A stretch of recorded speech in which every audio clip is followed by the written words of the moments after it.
The first shot echoed through the Hillsville courtyard went mad. In less than 90 seconds, a judge, a sheriff, and a Commonwealth's attorney lay dead on the blood-slick floor, victims of a furious volley of gunfire. The newspapers across the nation screamed of a savage mountain clan, an insurrection against civilization itself. But for the people who lived and breathed the thin, cold air of the Blue Ridge Mountains, they knew the truth was far more complicated. What pushes a man to declare war on the law in the very temple of justice? Today, we separate the legends from the facts to uncover the story of the Allen clan and the epic manhunt that tore a community apart. Before the gun smoke and the blood, there was the land. Carroll County, Virginia, was a world unto itself, a kingdom of mist-shrouded ridges and deep, shadowed hollows carved by creeks 1,000 years old. The Blue Ridge Mountains weren't just a backdrop here, they were a living presence that shaped the people, instilling in them a fierce independence and a profound distrust of the flatlands below. In this isolated world, a man's worth was measured by the land he owned, the family he raised, and the honor he was willing to defend with his life. The seasons, not the clock in a distant capital, dictated the rhythm of life. At the center of this world stood Floyd Allen. He was a man built of the same hard rock as the mountains themselves, a patriarch in the truest sense. He wasn't some poor dirt farmer. He was a wealthy businessman, a landowner with vast tracts of timber and a former county supervisor. His word was law in the hollows. To his friends and family, he was generous and loyal to a fault. To his enemies, his temper was a force of nature, as sudden and violent as a summer thunderstorm. He saw himself not as a citizen subject to the law, but as the source of law in his domain. If Floyd was the fire of the Allen clan, his younger brother Sidner was the ice. Where Floyd was impulsive and hot-blooded, Sidner was cool, intelligent, and calculating. He too was a man of considerable wealth, but he showed his ambition in a different way. Just a few years before the tragedy, Sidner had completed a magnificent new home, the finest in the county. It was a testament to his success, a symbol of permanence and legacy, built with the finest wood and stone. It was a castle for his own dynasty, a place where he expected to live out his days in peace and prosperity. The Allens were not outlaws hiding in the shadows. They were the power in these hills. They were a sprawling, interconnected web of cousins, nephews, and in-laws, bound by blood and a shared code. They were respected, and they were feared. Their influence reached into local politics, business, and law enforcement. To cross one Allen was to cross them all, and everyone in Carroll County understood that simple, unshakable fact. They had built a world that answered to them and them alone. In these mountains, there were two kinds of law. There was the law written in books, administered by judges and lawyers from towns who didn't understand the ways of the high country. Then there was the unwritten law of the mountains, the code of honor. This code said that family was absolute, that an insult could not go unanswered, and that a man had the right to settle his own disputes. To be arrested and dragged before a judge for defending your kin was more than a legal problem. It was a profound public humiliation. It was an attack on your name and your very manhood. But the outside world was beginning to press in, its tendrils reaching up the mountain roads. Telegraph wires hummed with messages from a central government, and railroad surveyors planned routes that would cut through the heart of the old territories. A new kind of law was coming with them, an impersonal, unbending law that had no respect for a man's reputation or the weight of his name. Little did the Allens know, this encroaching world was about to put their code, their power, and their very lives on trial. And when those two worlds finally collided, they would not bend, they would shatter. The Allens didn't just live on the land, they were born of it. Their roots in Carroll County ran as deep as the ancient oaks. Generations before, their Scots-Irish ancestors had pushed into this unforgiving wilderness, looking not for easy living, but for a place where they would be beholden to no king and no landlord. They carved their existence out of the rocky soil, and their claim was sealed not just by deeds, but by the sweat, blood, and bones of their kin who were buried in it. This land was a heavy inheritance, a reminder that they had built their world from nothing, and they would bow to no outside authority that tried to take it away. This deep-seated distrust of distant power was a wound that had never truly healed since the Civil War. The mountains had been a house divided, a place where loyalty to Richmond or Washington could get a man killed by his own cousin. The war left behind a bitter legacy, a deep-seated suspicion that the laws passed in far-off capitals were designed to control and suppress the mountain people, not to protect them. For men like the Allens, the arrival of a state-appointed judge and a Commonwealth's attorney felt less like the administration of justice and more like the arrival of a garrison in occupied territory. In Carroll County, a family name was everything. It was a history, a code, and a burden. To be an Allen was to understand that you were part of something larger than yourself. It meant you never showed weakness, you never backed down from a fight, and you settled your own accounts. The name was a shield for those who bore it and a clear warning to those who might cross them. It carried with it the unspoken duty to uphold the family's honor and dominance, a duty that fell most heavily on the patriarch, Floyd Allen. So when Floyd Allen stood in that courtroom, he wasn't just one man facing a year in prison. He was the living embodiment of generations of clan history. He was defending more than his own freedom. He was defending his family's name and the very principle that an Allen did not submit. The courtroom wasn't just a room. It was a battlefield where the old ways were clashing with the new. Judge Massey represented the cold, impersonal law of the state, but Floyd Allen represented the hot-blooded, unwritten law of the mountains, a law that had been the final word in these hills for over a century. In the weeks leading up to Floyd Allen's trial, Carroll County was holding its breath. This wasn't just about one man's freedom, it was a reckoning. In the general stores, in the churches, and in the dark corners of saloons, the lines were being drawn. To speak in favor of the court was to risk the wrath of the Allen clan. To defend the Allens was to mark yourself as an enemy of the state's progress. Families who had been neighbors for generations suddenly looked at each other with suspicion. The air grew thick with a poison that had been seeping into the soil for years.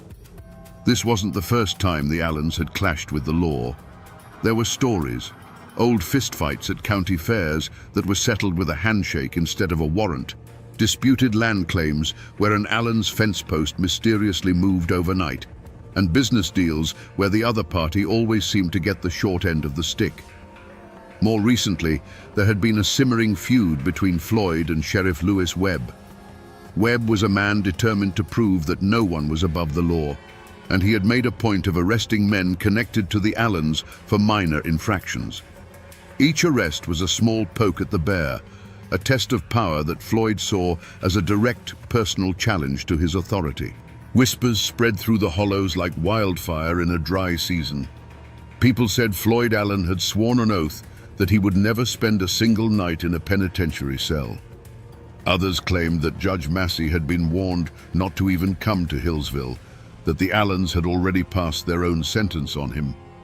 Rumors flew that Allen men were buying up every box of cartridges they could find, and that friends of the family were quietly making their way toward the county seat, their rifles cleaned and ready. Whether these rumors were true or not didn't matter. They created an atmosphere of inevitable violence. The trial became less about the law and more about a final, decisive confrontation. Everyone in the county, from the lowest tenant farmer to the wealthiest merchant, felt it coming. They knew that the feud between the old mountain code and the new state law was about to be settled, and it would be settled not with gavels and law books, but with lead and blood. In the mountains, people listened to the whispers of the woods, and in the weeks before the trial, the woods were sending out warnings. Old-timers later swore that the winter of 1912 felt different, holding on with a bitter, unnatural cold. On the high ridges, Hunters claimed to hear a sound that hadn't been heard in decades, the chilling, woman-like scream of a painter, a mountain lion. To the mountain folk, it was a terrible omen, a cry from the land itself that blood was about to be spilled on its soil. It was as if nature was already mourning for the men who were about to die. The human omen arrived in Hillsville with polished shoes and leather briefcases. Judge Thornton Massey and Commonwealth's attorney William Foster were not mountain men. They were agents of a distant government, men who saw the world in the black and white text of law books. They walked into Carroll County with the confidence of men who believed they held all the power, that their authority was absolute and backed by the full might of the state. They could not understand that in these hills they were the outsiders. They were the foreign body that the clan, like a feverish immune system, was preparing to violently reject. On the morning of March 14th, a heavy stillness settled over the town of Hillsville. Sheriff Lewis Webb felt it in his bones. He was a local man, caught between the two great forces. He knew Floyd Allen, and he knew the unbending pride that coursed through the veins of that family. As he strapped on his pistol that morning, he wasn't just preparing for a day in court. He was preparing for a war. He could see the hard, unblinking eyes of the Allen clan members gathering on the courthouse steps. The air was thick and electric, like the dead calm before a lightning strike. Every man in that town knew that something terrible was about to happen. They were just waiting for the first drop of rain or the first flash of fire. The courtroom in Hillsville on March 14th, 1912, was a powder keg waiting for a spark. The air was thick with the scent of wet wool, chewing tobacco, and raw fear. On the bench sat Judge Thornton Massey, his face a grim mask of authority. Standing ready was Sheriff Lewis Webb, his hand hovering near the butt of his revolver, and scattered throughout the room, in the gallery and among the benches, were the Allens. They weren't there as spectators. They were there as soldiers, their eyes cold and watchful, their coats hanging heavy with the weight of concealed pistols. The jury filed back in, their faces pale. The foreman refused to look at Floyd Allen as he read the verdict. Guilty. A low murmur rippled through the crowd, a sound like a distant rock slide. Then came the sentence: 1 year in the state penitentiary. For a man like Floyd Allen, a patriarch who had ruled his corner of the world with an iron will, this was an unimaginable disgrace. It wasn't the loss of a year of freedom. It was the public destruction of his honor, a declaration that his power meant nothing here. In that moment, something inside Floyd Allen broke. He rose slowly to his feet, his wounded pride radiating from him like heat. He looked not at the judge, but at the men of the court, the men of his county. And then he spoke the words that would ignite a war, a sentence that would be carved into the memory of those mountains forever. "Gentlemen," he said, his voice calm but edged with steel, "I ain't a-goin'." It was a declaration of independence. It was a final, absolute rejection of the court's authority. Judge Massey, stunned by the defiance, quickly ordered the sheriff, "Get your man." As Sheriff Webb took a step forward, the world seemed to slow down. Hands went to guns. Every man in that room held his breath, balanced on the knife's edge between law and anarchy. And then it happened. A single deafening crack of a pistol shot shattered the silence. To this day, no one knows for sure who fired it. Was it Floyd Allen making good on his promise? Was it Sheriff Webb trying to enforce the judge's order? Or was it Floyd's son, Claude, firing from the gallery to protect his father? It doesn't matter. That first drop of blood was all it took. In that instant, the trial of Floyd Allen was over, and the war of the Allen clan had begun. The courtroom was no longer a place of law. It had become an execution ground. That first gunshot did not begin a duel. It detonated the world. The courtroom erupted into a volcano of sound and fury. It was not a chaotic panic. It was a coordinated, devastating volley. From the gallery, from behind benches, from the doorways, the Allens unleashed a storm of lead. The sharp cracks of pistols blended into a single continuous roar, a deafening thunder that shook the very foundations of the building and the law it represented. Through the eyes of a terrified witness huddled on the floor, the scene was a nightmare of flickering shadows and brilliant flashes of fire. Judge Thornton Massey was slammed back into his high-backed chair as if struck by an invisible fist. For a moment he sat upright, his face a mask of shock, before sliding silently from the bench. His gavel clattered onto the wooden planks, the last sound of order in a world now ruled by chaos. The symbol of the law was the first to fall. Sheriff Lewis Webb, caught in the open as he moved toward Floyd, never had a chance to draw his weapon. He crumpled to the floor, his life extinguished in an instant. Commonwealth's attorney William Foster staggered back, a look of disbelief on his face, before collapsing amongst the very law books and papers he had used to condemn Floyd Allen. Men who had moments before been arguing points of law were now diving for their lives under tables and behind railings. The air grew thick and heavy with gun smoke, so dense it choked the lungs and burned the eyes. The constant splintering of wood and shattering of glass was punctuated by the screams of the wounded and the terrified. Augustus Fowler, a juror who had simply done his civic duty, was caught in the crossfire and fell, a random victim in a war he had no part in. For 90 seconds, the Hillsville courthouse was the heart of a maelstrom, a place where the only authority was the muzzle of a gun. And then, as suddenly as it began, it was over. A deafening silence fell over the room, broken only by the groans of the wounded and the soft flutter of legal papers drifting down through the hazy, acrid air. When the smoke began to clear, the walls and the judge's bench were pockmarked with dozens of dark, ugly holes, silent witnesses to the carnage. The law of the state had been tried, judged, and executed in its own sanctuary. Through the haze, the surviving Allens moved with a chilling purpose. They were not panicked. They were a clan of soldiers retrieving their wounded leader. They scooped up the bleeding Floyd Allen, and before anyone could fully comprehend what had just happened, they were gone. They melted out of the courthouse and vanished into the misty streets of Hillsville, leaving behind a scene of unimaginable slaughter. The war had been declared, the first battle had been won, and the Allens were now retreating into the mountains that would become both their fortress and their prison. To understand what happened in that courtroom, you have to try, just for a moment, to look at the world through Floyd Allen's eyes. In his mind, he was not the criminal. He was the victim of a conspiracy. These men, Judge Massey, Attorney Foster, they were outsiders, invaders who had come into his territory, his kingdom, to strip him of his authority and his honor. The trial wasn't a search for truth. It was a public ritual of humiliation designed to break him and, through him, the power of the Allen clan forever. When the jury foreman spoke the word guilty, it wasn't just a verdict. It was the deepest possible insult. When the judge pronounced the sentence of 1 year in a cage, it was a death sentence for Floyd's pride. In that moment, the switch flipped. The courtroom was no longer a place of law. It became a battlefield. The judge was not an arbiter of justice. He was the enemy commander who had just ordered his execution. The sheriff was not an officer of the court. He was the enemy soldier sent to capture him.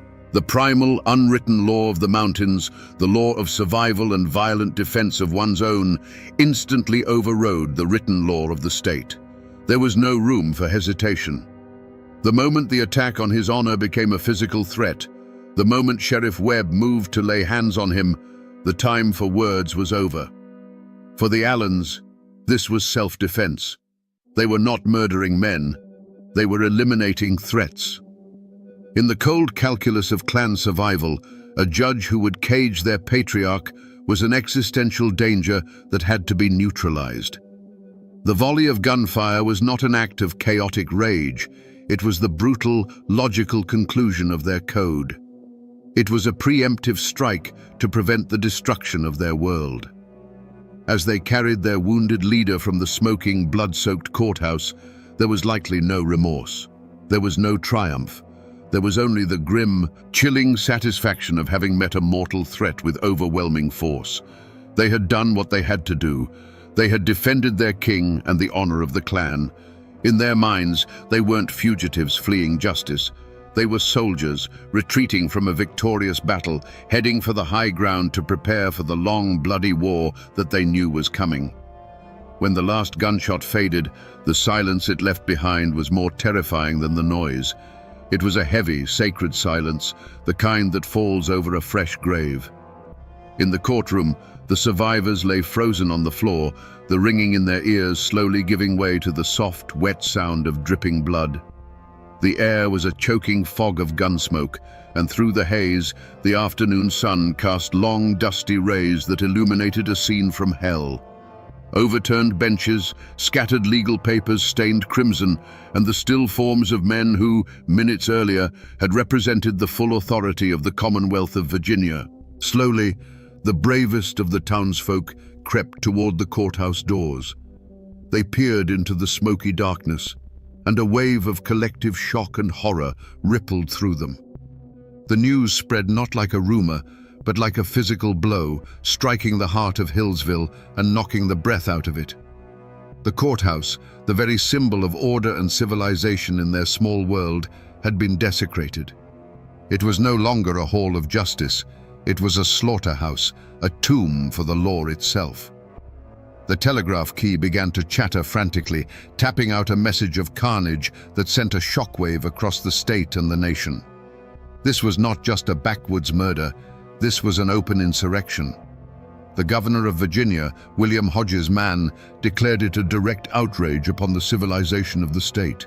He vowed that this act of rebellion would be met with the full, crushing force of the government. The honor of Virginia was at stake, and it would be redeemed in blood if necessary. An immediate and furious manhunt began. Local posses were hastily formed, filled with men fueled by a mixture of civic duty, outrage, and a lust for the staggering reward money that was immediately offered. They were armed, angry, and determined, but they were local men plunging into a wilderness that the Allens knew intimately. As the first groups of riders galloped out of town, they were heading not just into the mountains, but into the Allens world, where every ridge could hide a rifleman and every neighbor could be a spy.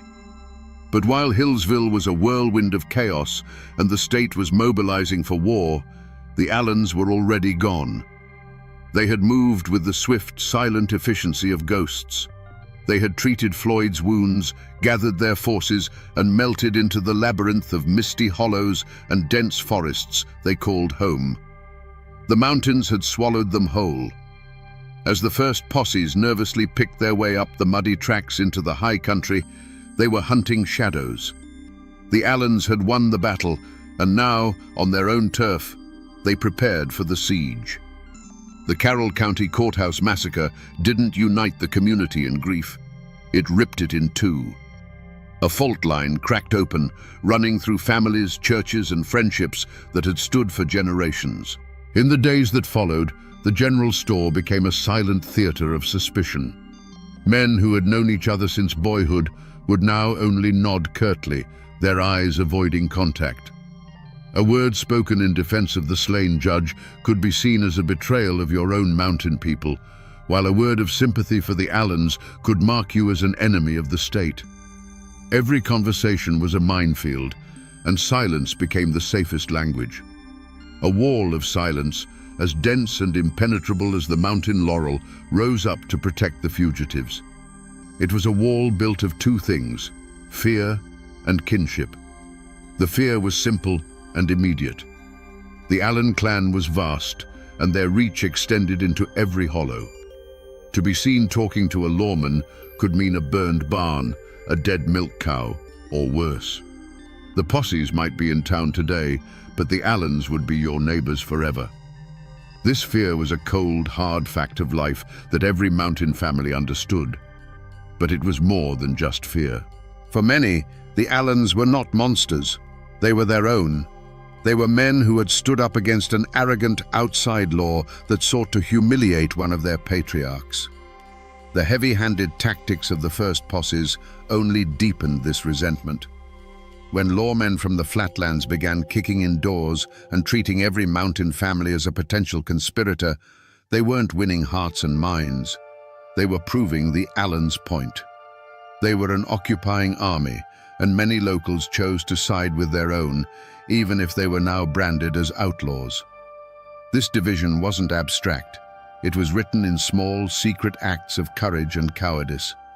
A cousin of the Allens would find a sack of cornmeal and salted pork left on a stump deep in the woods, a silent offering from a neighbor who dared not show their face.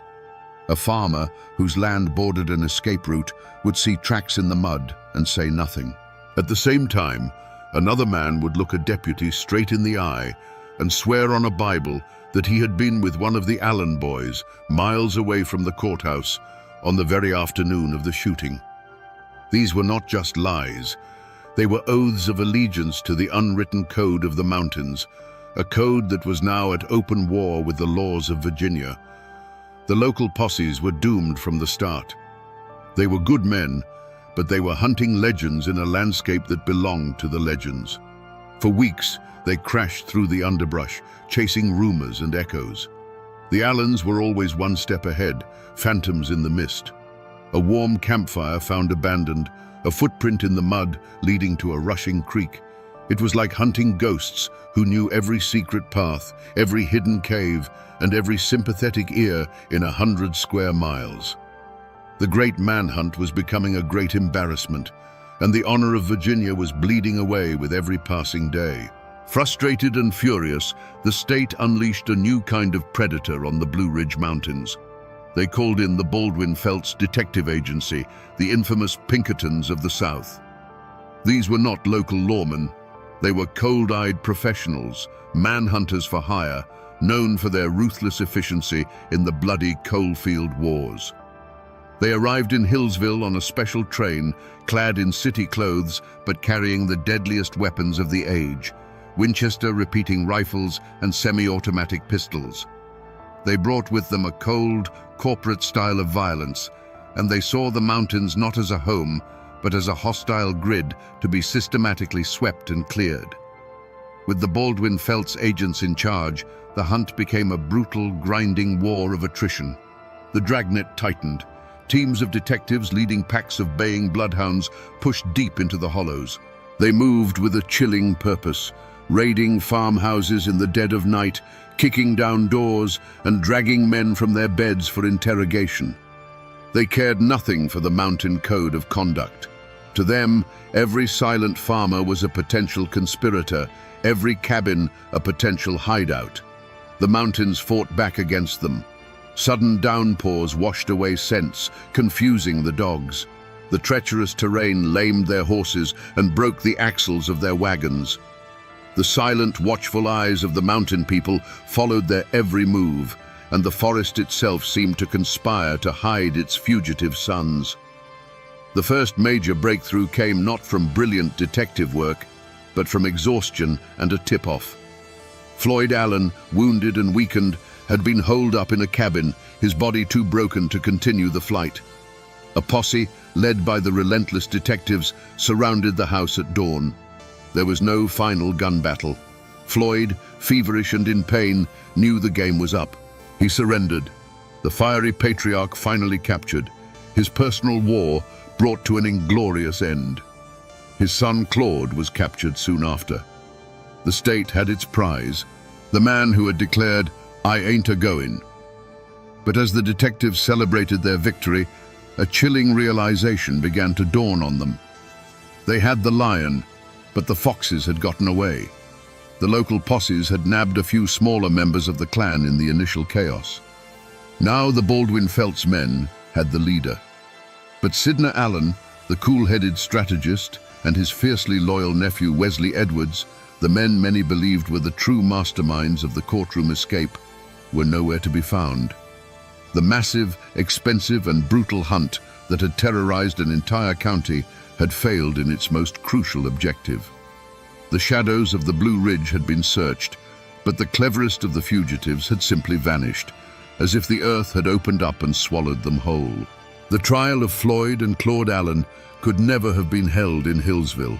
The ghost of Judge Massey still haunted that blood-stained room, and the town was a tinderbox of raw nerves and divided loyalties.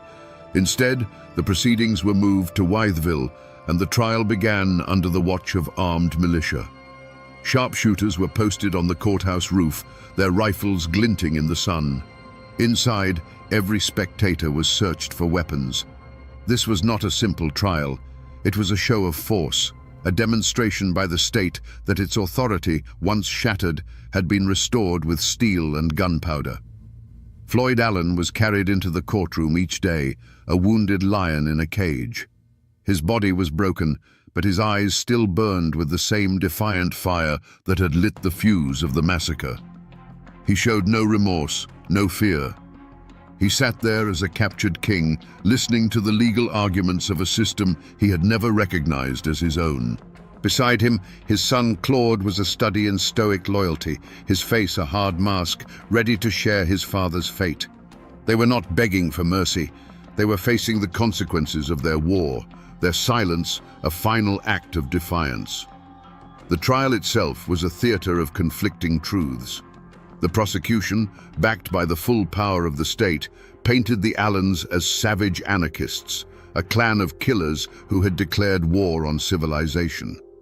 Their lawyers, in turn, fought back fiercely, arguing that the first shot had come from Sheriff Webb, that the Allens had been caught in a trap and had only fired to defend their patriarch's life. Witnesses took the stand, their hands trembling, their testimony often shifting like shadows depending on which lawyer was asking the questions. The truth of those 90 seconds was buried under an avalanche of fear, loyalty, and intimidation.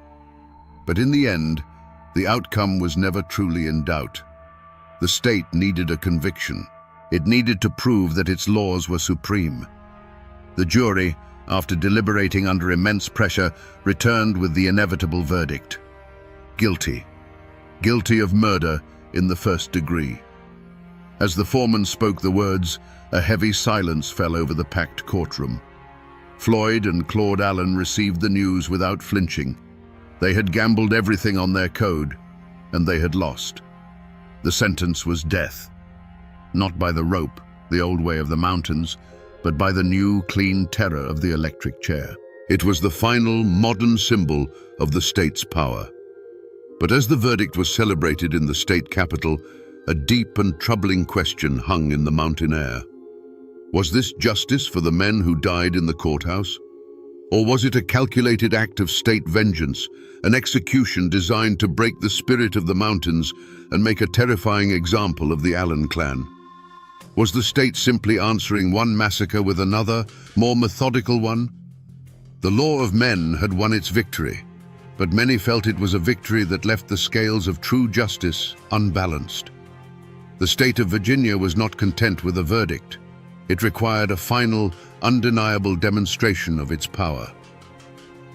On a cold spring morning in 1913, Floyd and Claude Allen were led from their cells. They walked to the electric chair not as broken criminals begging for mercy, but as defeated soldiers facing a firing squad. They met their end with the same stoic defiance they had shown in the courtroom. With the pull of a switch, the fire of the Allen clan's rebellion was brutally and officially extinguished. The state had made its point. The old code of the mountains was dead, and this was its public execution. But while the state was executing its prisoners, two ghosts still haunted the law. Sidney Allen and Wesley Edwards had vanished. The great manhunt had failed. For 6 months, they were whispers in the wind, their escape feeding the growing legend of the clan's cunning. But they weren't in the mountains. They had slipped through the net and made their way hundreds of miles west to Des Moines, Iowa. Shaving their mustaches and taking on new names, they lived a quiet life, working as carpenters. Their fatal mistake was not a slip of the tongue, but a longing for home. A letter, forwarded from a relative, was traced by a patient postal inspector. There was no grand shootout. On a quiet September morning, Baldwin Felts detectives and local police burst into their rented house and captured the two most wanted men in Virginia without a single shot fired. Their trial was a foregone conclusion. With Floyd and Claude already executed, the public's thirst for vengeance was largely slaked. Sidney Allen and Wesley Edwards were spared the electric chair, but were sentenced to long, hard years in the state penitentiary, a living death in a stone cage. They were sent away, and the state of Virginia closed the book on the Carroll County massacre. The Allens were finally, completely broken. And here, my friends, the story takes its final, tragic turn.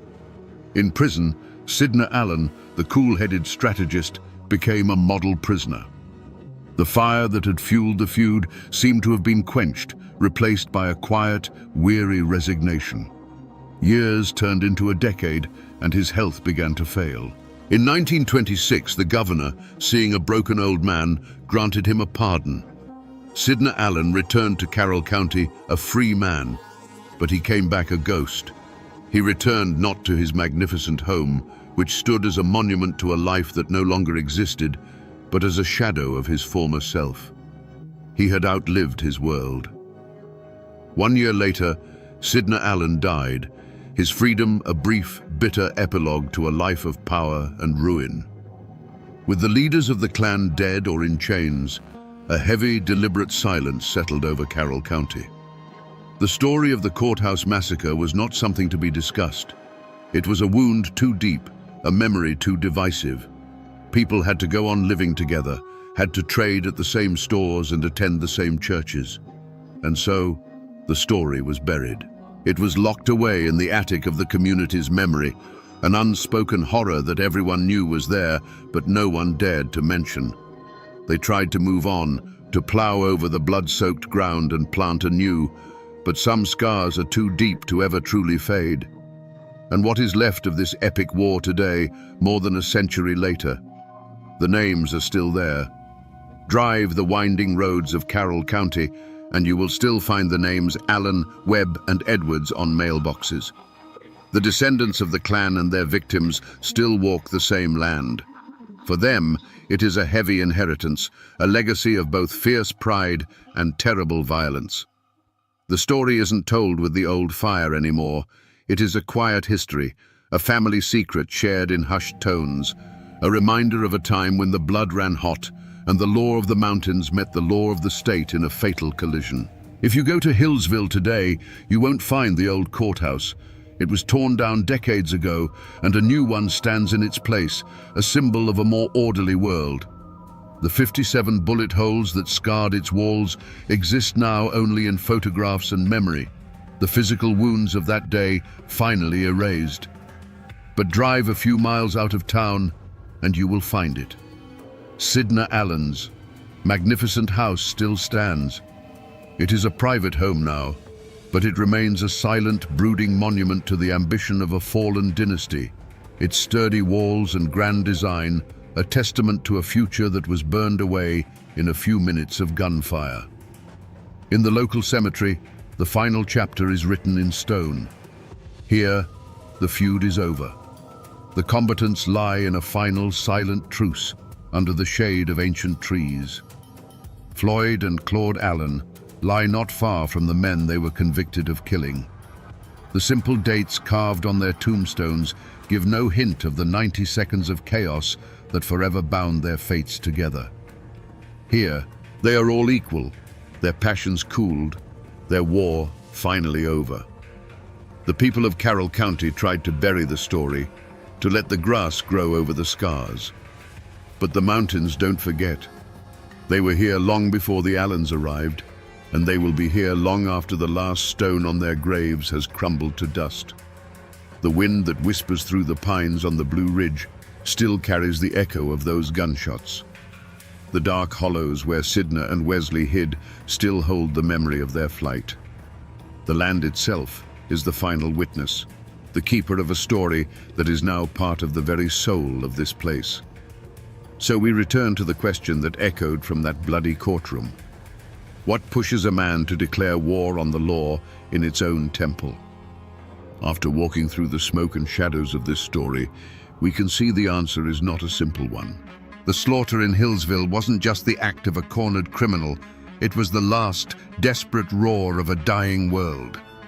Floyd Allen saw himself not as a lawbreaker, but as a sovereign king in his own land, and the court's verdict was an invasion, a declaration of war against his entire way of life. The gunshots were the death rattle of an unwritten code of honor that had ruled those mountains for 150 years. This is a story about the brutal collision of two Americas. It is a story of family loyalty pushed to its most violent and tragic extreme. It is a story of pride so fierce it would rather die in a blaze of gunfire than bend its knee to a foreign power, even if that power was the government of its own state. There were no simple heroes here. There were proud, violent men who met their fate, and a new, organized form of power that meted out its own cold and methodical form of violence in return. The manhunt for the Allen clan became a legend, a defining myth of Appalachia's transition into the modern world. It is a harsh and brutal lesson that reminds us that progress is often not a peaceful parade, but a bloody, painful conquest. The world of the Allens is gone now, buried in the past, but its memory lingers. It serves as a stark reminder of a time when the mountains bred a different kind of man, and when justice was not a matter of law books, but of blood. And now, my friends, you know the rest of the story.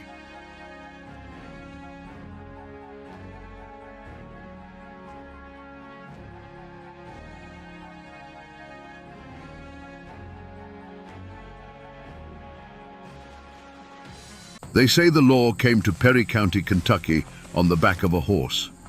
But on a cold day in May of 1889, it died on the courthouse steps with a single rifle shot that echoed like a crack of doom.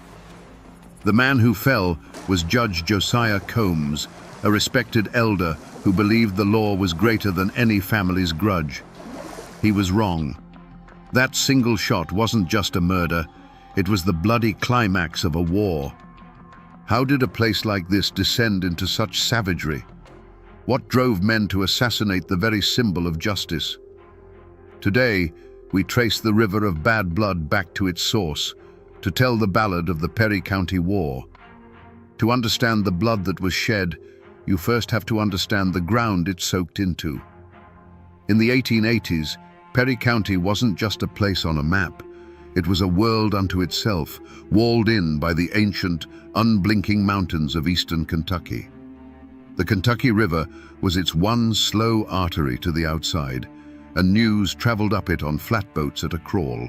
Life here was hard, carved out of the steep hillsides with an axe and a plow. A man's wealth was measured in the corn he grew, the hogs he raised, and the children who bore his name. In this isolation, a different kind of law took root. It wasn't written in any book, but every man, woman, and child knew it by heart. It was the mountain code. Family was everything. Your kin were your nation, your army, and your only true shield against a harsh world. An insult to your third cousin was an insult to you, and it had to be answered.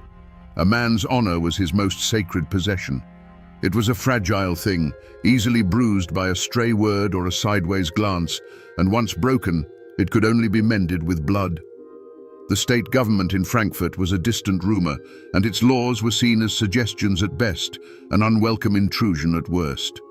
Justice was a personal matter, dispensed from the barrel of a Winchester rifle. Into this closed world, whispers of change began to drift. Men with strange accents and fancy surveying tools started appearing in the hollows. They were agents of the great northern corporations, geologists and timber scouts who saw something the local folk had taken for granted. They didn't see steep hillsides. They saw mountains of virgin hardwood. They didn't see rocky soil. They saw the richest seams of bituminous coal on God's green earth. The railroad, they promised, was coming. And with it would come a flood of money that would make the old ways of life seem like a dream. Suddenly, the prize wasn't just survival, it was a fortune. And the key to that fortune was locked inside a single building, the Hazard Courthouse. The men who held the offices of sheriff, county clerk, and judge didn't just keep records, they controlled the future. They oversaw the land deeds, they set the tax rates, and they enforced, or chose not to enforce, the law.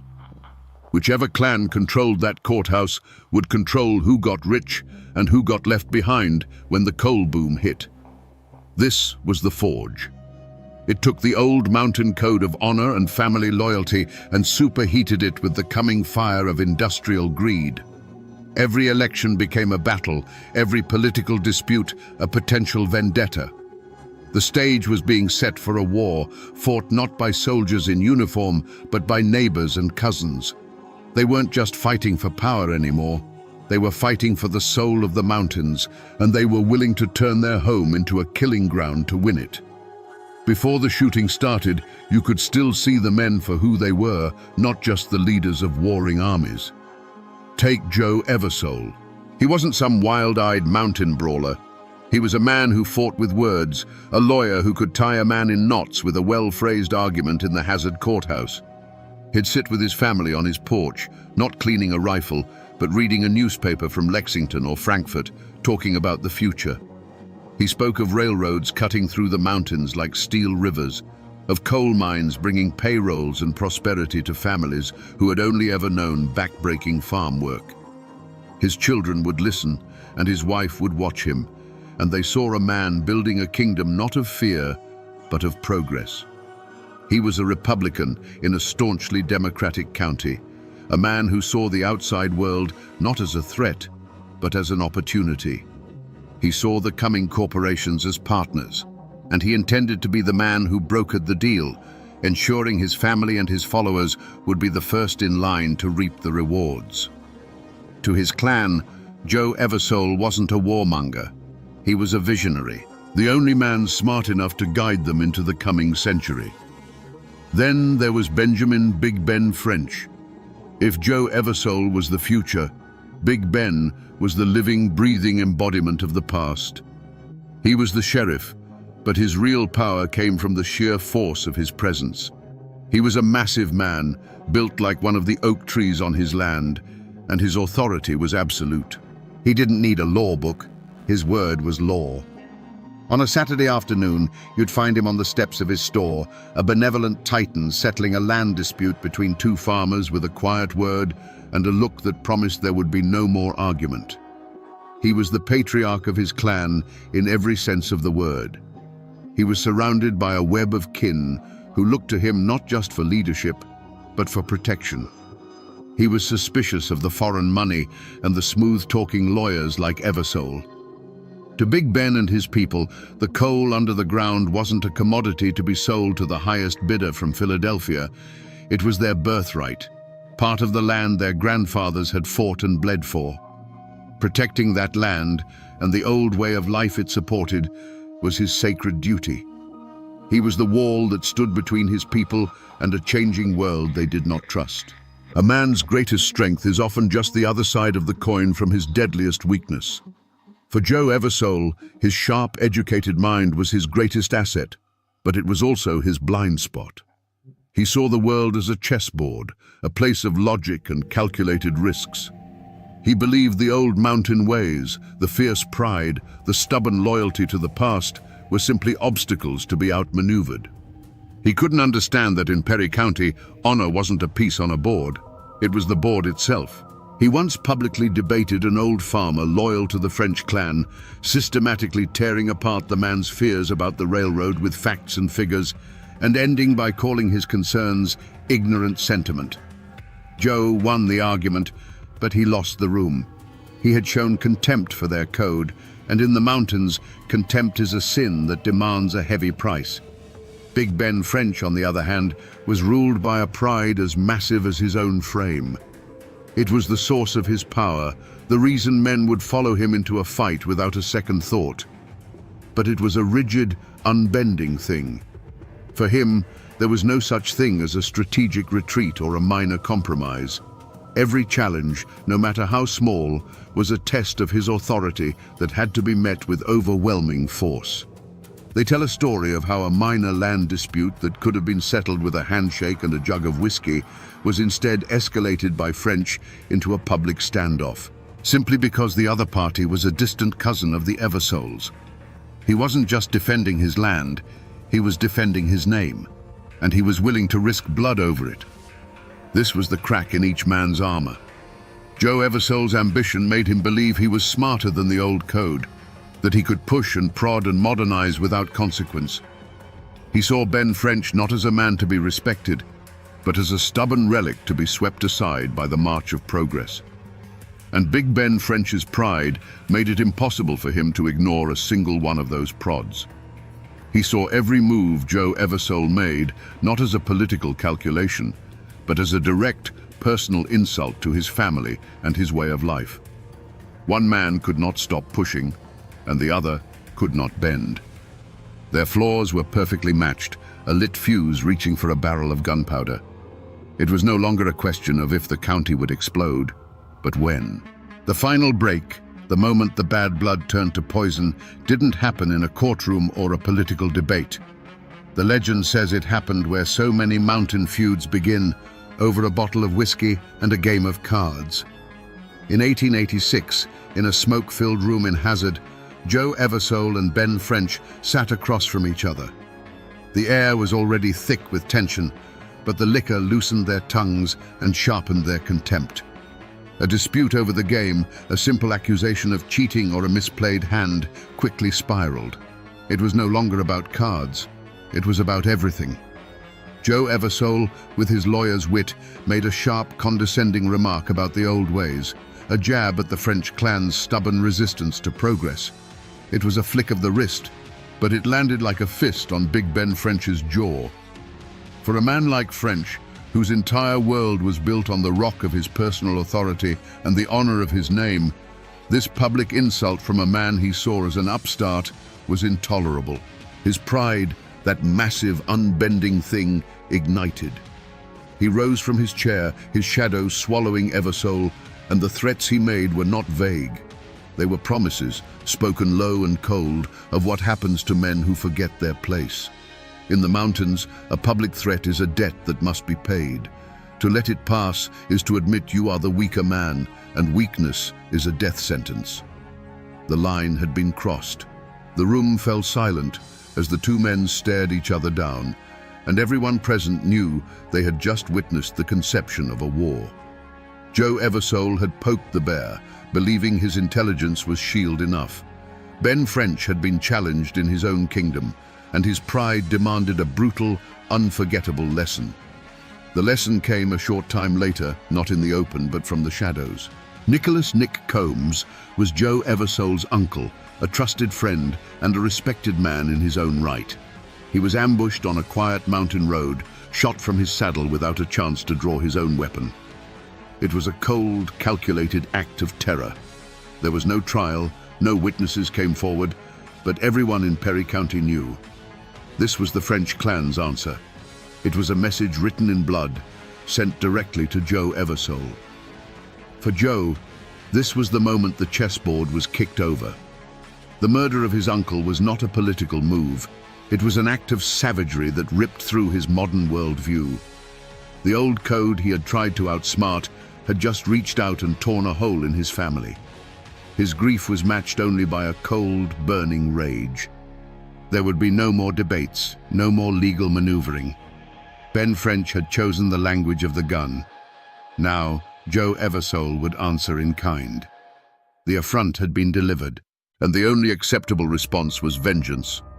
The blood of Nick Combs was a seed, and from it a forest of rifles began to grow. Joe Eversole's grief was a cold, sharp thing, and it pointed him down a path from which there was no turning back. Now, you might think the mountain code would demand a simple, brutal balance, a life for a life. A French loyalist, maybe the man who pulled the trigger, would be found dead in a creek bed, and the scales of honor would be level once more. That was the old way. That was the path of compromise. Elders from both clans, men with grey in their beards who had seen enough killing in their time, tried to steer the currents back to that old channel. They came to Joe Eversole, not as enemies, but as neighbors. They spoke of the cost of a wider war, of fields that would go unplowed and children who would grow up without fathers. They pleaded with him to seek a targeted revenge, to let the matter end there before it consumed them all. They warned him that turning Perry County into a battlefield would only serve the interests of the outside coal men who were watching from the hills like vultures. But Joe Eversole was deaf to their warnings. His calculating mind, now fueled by rage, saw this as a moment of opportunity. A simple revenge killing would just continue the endless cycle. He wanted to end it, permanently. He didn't want to just balance the scales, he wanted to smash them. He rejected the pleas for peace, framing his decision not as vengeance, but as a crusade. He would raise an army, march on Hazard, and tear the corrupt French regime out by its roots. He would bring, he claimed, a new kind of law to the mountains. It was the perfect justification, wrapping his raw ambition and his thirst for retribution in the noble flag of progress. Across the county, Ben French watched Eversole's mobilization, and his own pride provided the equal and opposite reaction. He heard the same pleas for peace, the same warnings, and he threw them back in the faces of those who offered them. To him, backing down now, offering a sacrifice to appease Eversole, would be an admission of guilt and a show of weakness he could not abide. He saw Eversole gathering men and buying rifles, and it confirmed his deepest suspicions. This was never about an uncle's death. It was a coup. So French began to prepare for a siege. He was the High Sheriff, and he would turn the county seat into his personal fortress. He gathered his own loyalists, men who saw Eversole's progress as a threat to their very existence. He sent riders out, and the French clan answered the call. They barricaded windows in the courthouse and reinforced the doors of their homes. Each nail hammered into a board was another nail in the coffin of peace. Each new Winchester rifle that arrived in Hazard was another vote for war. The path of compromise was now completely overgrown, and the two factions were marching down separate parallel roads, destined to collide in the streets of the town they both claimed to be fighting for. On the night before the battle, a heavy silence fell over the hills around Hazard. It was a cold, clear November in 1887, and under a sky full of hard, distant stars, two armies lay waiting for the dawn. On the ridges outside of town, Joe Eversole's men huddled around small, smokeless fires, their Winchester rifles oiled and ready. Inside the town, Ben French's followers stood watch at the darkened windows of the courthouse, their own weapons loaded. The air itself seemed to hold its breath, knowing what the morning light would bring. Into this tense stillness, a single figure walked the lonely road between the two camps. It was an old circuit preacher, a man who belonged to no clan but God's. He had christened babies from both families and spoken the final words over their dead. He represented the last flickering candle flame of peace in a room reeking of gunpowder. He went first to Joe Eversole's camp. He found him staring into the darkness toward Hazard and made his plea, his voice low and urgent. He spoke not of politics, but of souls. He named the men on both sides who would be dead by the next sundown, men whose children he knew by name. "Is this the future you want to build, Joe?" he asked. "A county of widows and orphans?" For a moment, they say, Joe Eversole hesitated. He looked at the faces of his own men, young and old, farmers and loggers who had put their faith in him. He saw the terrible cost of his ambition laid bare. This was his final crossroads. He could call it off, accept the stalemate, and live with his uncle's death unavenged. But then he thought of Nick Combs lying dead on that lonely road, of Ben French's public insult, of the future he had promised his people. His fatal flaw, that cold, calculating logic, took over. To back down now would be to lose everything. He turned to the preacher and said, "Reverend, this isn't war. This is an extermination. The sickness is in that courthouse, and I am the cure." The old preacher then walked into the besieged town of Hazard, past French's armed sentries, and found Big Ben in the darkened sheriff's office. He made a different plea, an appeal to French's duty and his pride. "Ben," he said, "you are the sheriff. You are the law. Don't let your own town become a slaughterhouse. Show them you are the bigger man. Offer a truce." Ben French stood, a giant silhouette against the window, and looked out at the campfires of the Eversole army flickering on his hills like a disease. He too stood at a crossroads.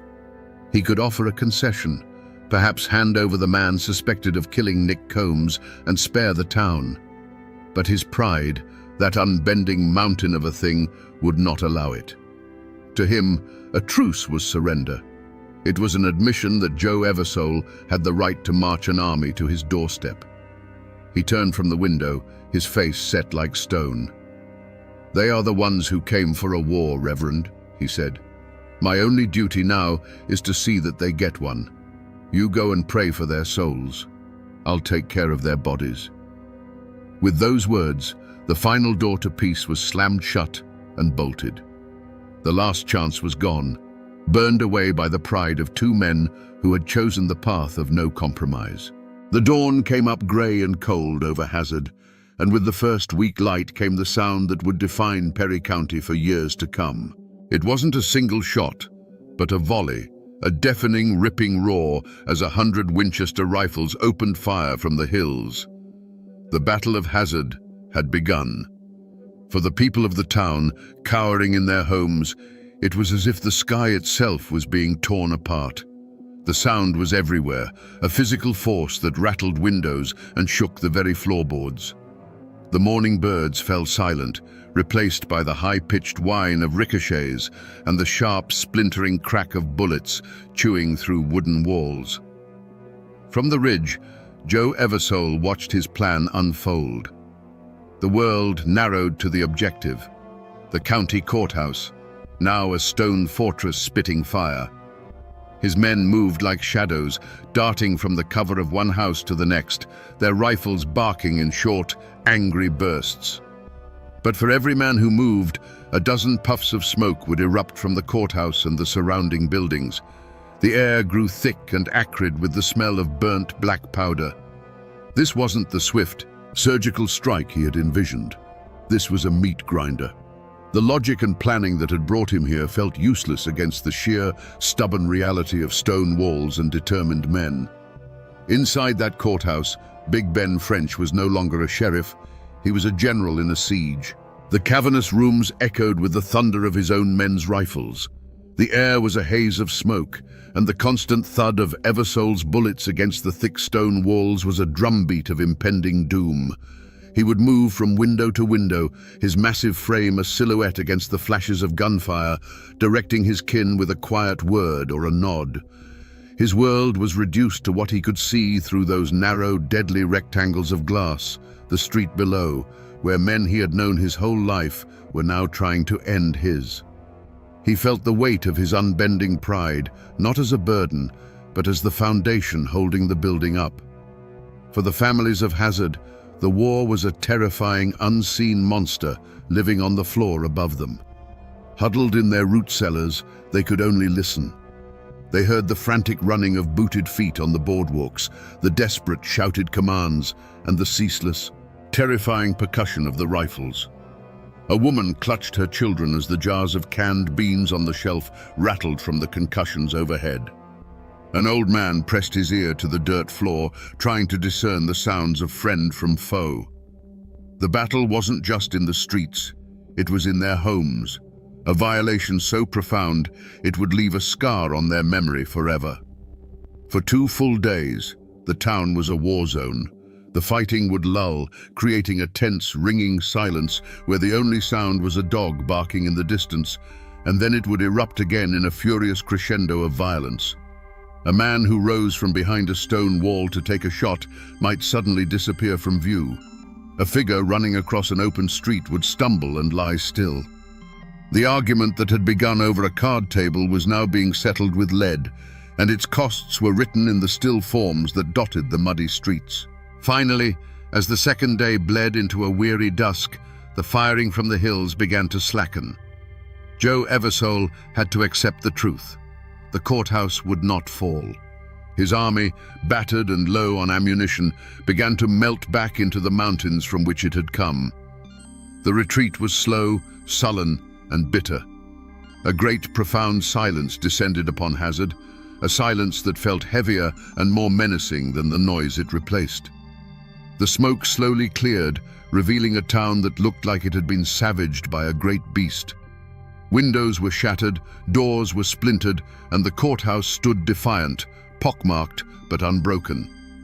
The Battle of Hazard was over, But the war had just begun. No ground had been gained, no decisive victory won. But a terrible line had been crossed. The men of Perry County had proven they were willing to turn their own home into a battlefield. They had fired on their neighbors, their cousins, their kin. The courthouse still belonged to Ben French, but the town and the soul of the county now belonged to the feud. As the last shots faded, Joe Eversole's grand army was gone. It had dissolved, melting back into the hollows like a dirty spring snow. The retreat was a grim, silent affair. There was no order given, just a shared, unspoken understanding that the battle was lost. Men carried their wounded on makeshift litters, their faces grim with exhaustion and defeat. Joe Eversole rode with them, his visionary's fire banked to a cold, hard ember of humiliation. He had promised his people a swift victory, a new order. Instead, he had led them into a bloody stalemate and left his dead in the streets of Hazard. In the cold twilight of the mountains, he could feel the weight of his failure and the burning need for a different kind of war. The road of the open soldier had ended. The path of the assassin was just beginning. Back in Hazard, Ben French walked out of the pockmarked courthouse into the ruins of his town. He was the victor, but there was no triumph in his eyes. He stood on the steps and surveyed the damage. The sour smell of gunpowder and fresh splintered pine hung heavy in the air. A dead horse lay in the street, and further down, a shape under a blanket told a story he didn't need to hear. Doors creaked open, and the faces of the townspeople peered out, their eyes full of a new kind of fear. They weren't looking at a sheriff who had saved them, but at a warlord who had made their home a battlefield. He walked the muddy streets, his boots crunching on shattered glass. He saw the bullet holes that stitched across the front of the general store, the gouges in the church steeple. He had held his ground. He had beaten back the usurper. His pride was intact. But the cost was written on every building, on every frightened face. This victory tasted like ash and gunpowder. He knew, with a certainty that settled deep in his bones, that this was not the end. Joe Eversole would not simply accept this defeat. The war would not be fought with armies anymore. It would be fought in the dark, on lonely roads, with a single shot from a hidden rifle. He had won the battle, but in doing so, he had sentenced his county and himself to a long, slow bleed. The road hadn't ended. It had just become a darker and more treacherous path for everyone. The silence that followed the Battle of Hazard wasn't peace. It was the sound of a held breath. The Eversole army had retreated, but the war had spread, seeping like a fever into every cabin and hollow in Perry County. Before the battle, you could be a man who was friendly with both sides. After, there was no middle ground. The fighting had drawn a line of blood and gunpowder through the heart of the community, and every single person was now forced to stand on one side or the other. A nod that wasn't returned, a glance held a second too long.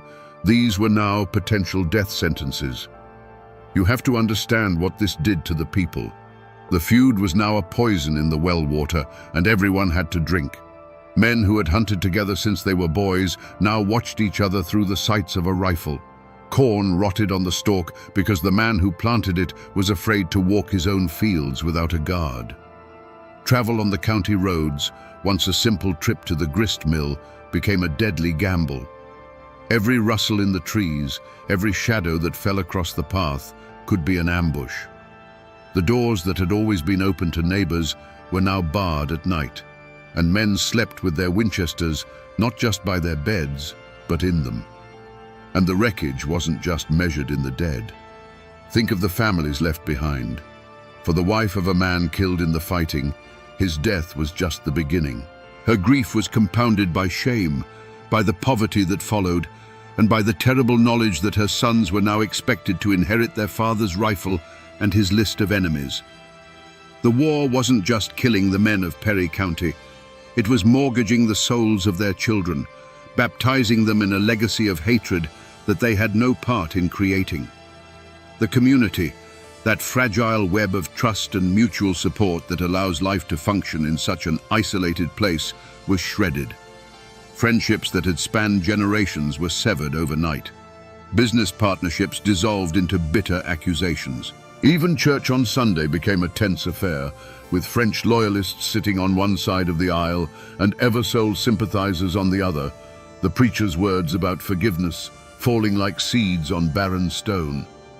The feud had become a cancer, and it was eating the county alive from the inside out. The tragedy no longer belonged to Joe Eversole or Ben French. It now belonged to everyone. The murder of a judge on the courthouse steps was an act of blasphemy against the state. It was a message sent in powder and lead that the feudists believed their law was the only law that mattered. They were wrong. The news of Judge Josiah Combs' assassination reached the governor's mansion in Frankfurt, and the reaction was swift and furious. Governor Simon Bolivar Buckner was an old soldier, and he saw this not as a crime, but as an insurrection. He sent the state militia back into Perry County, but this time their orders were different. They weren't there to keep the peace. They were there to hunt. The state put a price on the head of the man everyone believed was the killer, Bad Tom Smith. And his trial, when they finally captured him, was a spectacle. It was more than the trial of one man. It was the trial of the Mountain Code itself, put in the dock to be judged by the outside world. Imagine the scene. A formal courtroom, with a judge in a black robe, lawyers with stacks of books and witnesses sworn in on a Bible. And in the defendant's chair sat Tom Smith, a man whose entire life had been governed by a different Bible, the simple, brutal creed of loyalty and retribution. The clash of cultures was palpable. The prosecution built its case with evidence, timelines, and legal arguments. They spoke of malice aforethought and conspiracy to commit murder. But the testimony from the mountain folk spoke a different language. They talked of who was kin to whom, of old insults, of debts of honor that had to be paid. The state's lawyers asked, "Did you see the defendant break the law of Kentucky?" But the silent question in the eyes of the local people was, did he betray his clan? Was he a loyal soldier? The court was trying to prove a crime. The feudists were trying to understand a move in their war. The community was torn in two. To the Eversoles and their allies, and to the growing number of people simply sick of the bloodshed, Tom Smith was a monster, the devil himself, and the trial was long overdue justice. They saw the law as a savior, the only force strong enough to break the cycle of killing. But to the French faction, and those who clung to the old ways, he was a soldier captured by a foreign power. They saw him as a scapegoat, a man taking the fall for a war that everyone had a hand in. To them, the trial was a sham, an act of conquest by the state government in Frankfurt, which had never cared about their lives until a man wearing one of its robes was killed. He was a criminal to the state, but a martyr to his cause. The verdict was never truly in doubt. The state of Kentucky had to make an example of Bad Tom Smith. It had to prove that its authority was absolute, that its law reached into the deepest, darkest hollows, and that it was stronger than any clan's code of honor. He was found guilty and sentenced to hang. Was it justice? For the family of Judge Combs, yes, but for Perry County, it was something else entirely. It was a declaration. The old world was over. The state was here to stay, and its judgment didn't come from a quiet word between patriarchs. It came at the end of a rope. You might think the story ends there, with the snap of a rope and the fall of the feud's most fearsome soldier. You might think justice, however brutal, had finally tidied up the mess in Perry County. But the truth of the mountains is never that clean. The law that had been so absolute with a hired gun like Tom Smith suddenly became very flexible when it came to the powerful men who had started the war. What became of Big Ben French, the patriarch who had turned the courthouse into his personal fortress? He was indicted, yes, but the charges were eventually dropped in a quiet political truce. There was no grand trial for him, no final judgment. The state, having made its point by hanging Tom Smith, seemed to lose its appetite for the fight. But Ben French didn't win. He had watched his world burn, his power broken not by Joe Eversole's army, but by the chaos they had mutually created. The fire in him simply went out. He lived out his days a diminished figure, a ghost in his own county, a relic of an age that had ended in blood and smoke. And Joe Eversole, the man of progress who had unleashed the storm, he seemed to have won. His chief rival was broken, and the state had crushed the heart of the French faction's enforcers. A few years after the war sputtered out, he was living in Virginia, a successful man who had seemingly escaped the consequences of his own bloody ambition. But the mountain code he had tried to outmaneuver had a longer reach than he ever imagined. The feud found him. He was assassinated, shot down far from the Kentucky hills, a final bloody postscript proving that the hatred he had helped create was a debt that would eventually be paid in full. But the true antagonists, the ones who had provoked the entire conflict without ever firing a shot, faced no consequences at all. While the French and Eversole clans were busy digging graves for their sons, the agents of the Northern Coal and Timber Corporations were busy drawing lines on maps. They had watched patiently as the local leadership bled each other dry. In the ruin and poverty that followed the war, they swept in. They bought up the mineral rights and the land titles for pennies on the dollar from the very widows and broken men the feud had created. The clans had fought a savage war for control of the kingdom, and in the process they had burned the kingdom to the ground, leaving the keys to the ashes for the quiet men in suits to come and pick them up. The killing stopped, but the war wasn't over. It just went on inside the people, a quiet, smoldering fire passed down from one generation to the next. To be an Eversole or a French in Perry County after the war was to carry a ghost on your back. For decades, the names themselves were like a brand, marking you as part of a story that everyone knew but no one wanted to tell. Some descendants fled the mountains entirely, changing their names and trying to outrun the bloody shadow of their past. Others stayed, living under a constant weight of expectation or suspicion, forever defined by the actions of a grandfather they had never even met. The community healed itself in the only way it knew how, by burying the memory alive. A deep and profound silence fell over the history of the feud. It became the great, unspoken trouble. Men who had shot at each other in the streets of Hazard now passed each other at the general store with a quiet, stiff nod. They had to. To survive, they had to pretend it never happened. But the ghost of it was always there. At weddings, people would watch to see which families sat on which side of the church. At funerals, they would remember how the deceased's father had died. The war became a part of the landscape, an invisible mountain that everyone had to live under. And into the vacuum of power left by the shattered clans, a new king came to the mountains. This king didn't carry a rifle, it carried a ledger book and a surveyor's chain. The coal companies, the patient vultures who had watched the battle from afar, now descended. With the old patriarchal system broken, there was no one left with the power to resist them. The Hazard Courthouse, the very building the clans had bled for, slowly became just another office for processing the company's land deeds and enforcing its will. The new sheriff wasn't the head of a clan. He was a man who understood his main job was to protect the company payroll and break up union talk. The final bitter legacy of the Perry County War was written on the faces of the next generation. The sons of the men who had fought and died for control of the mountains didn't inherit a kingdom. They inherited a job.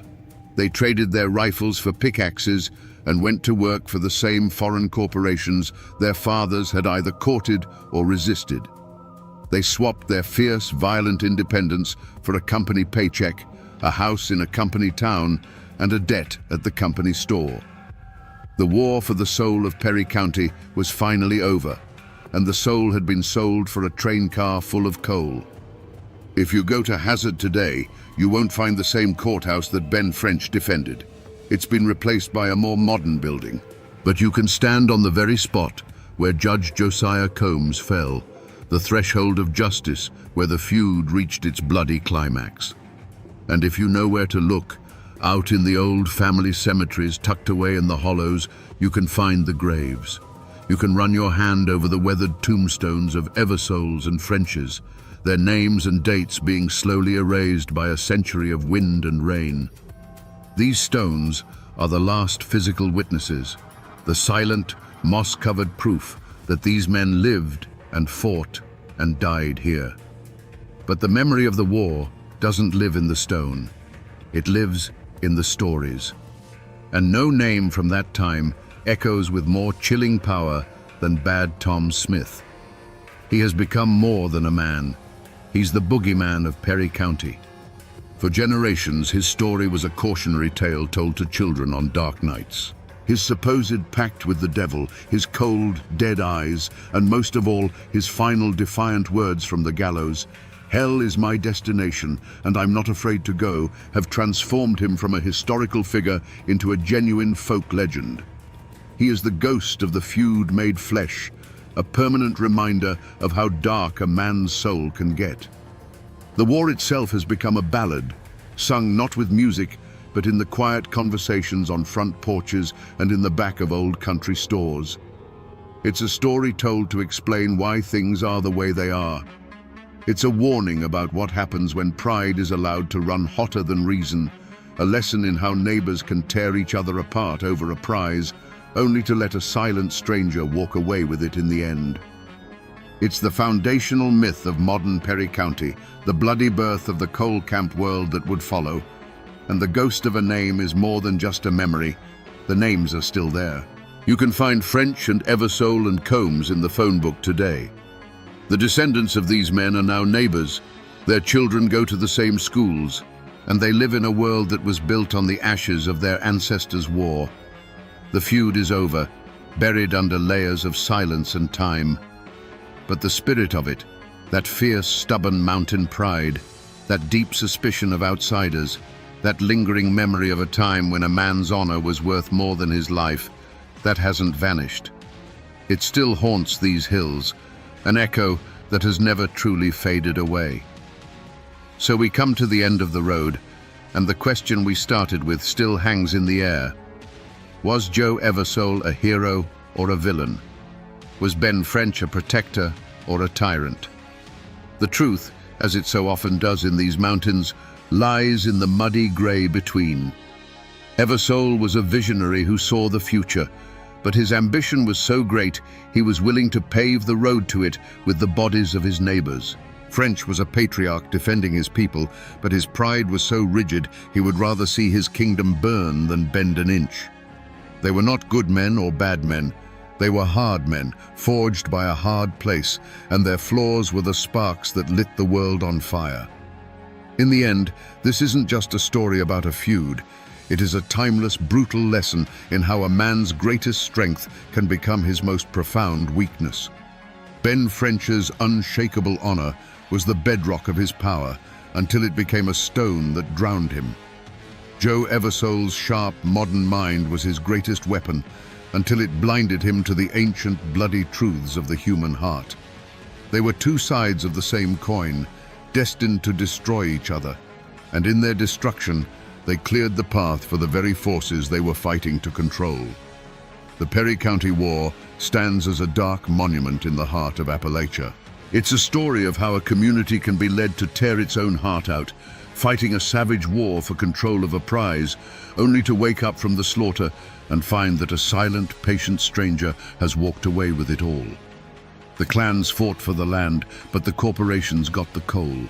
And that, my friends, is the ballad of the Perry County War, a story of how mountain men fought like kings for a kingdom, and in the end, lost everything but their graves.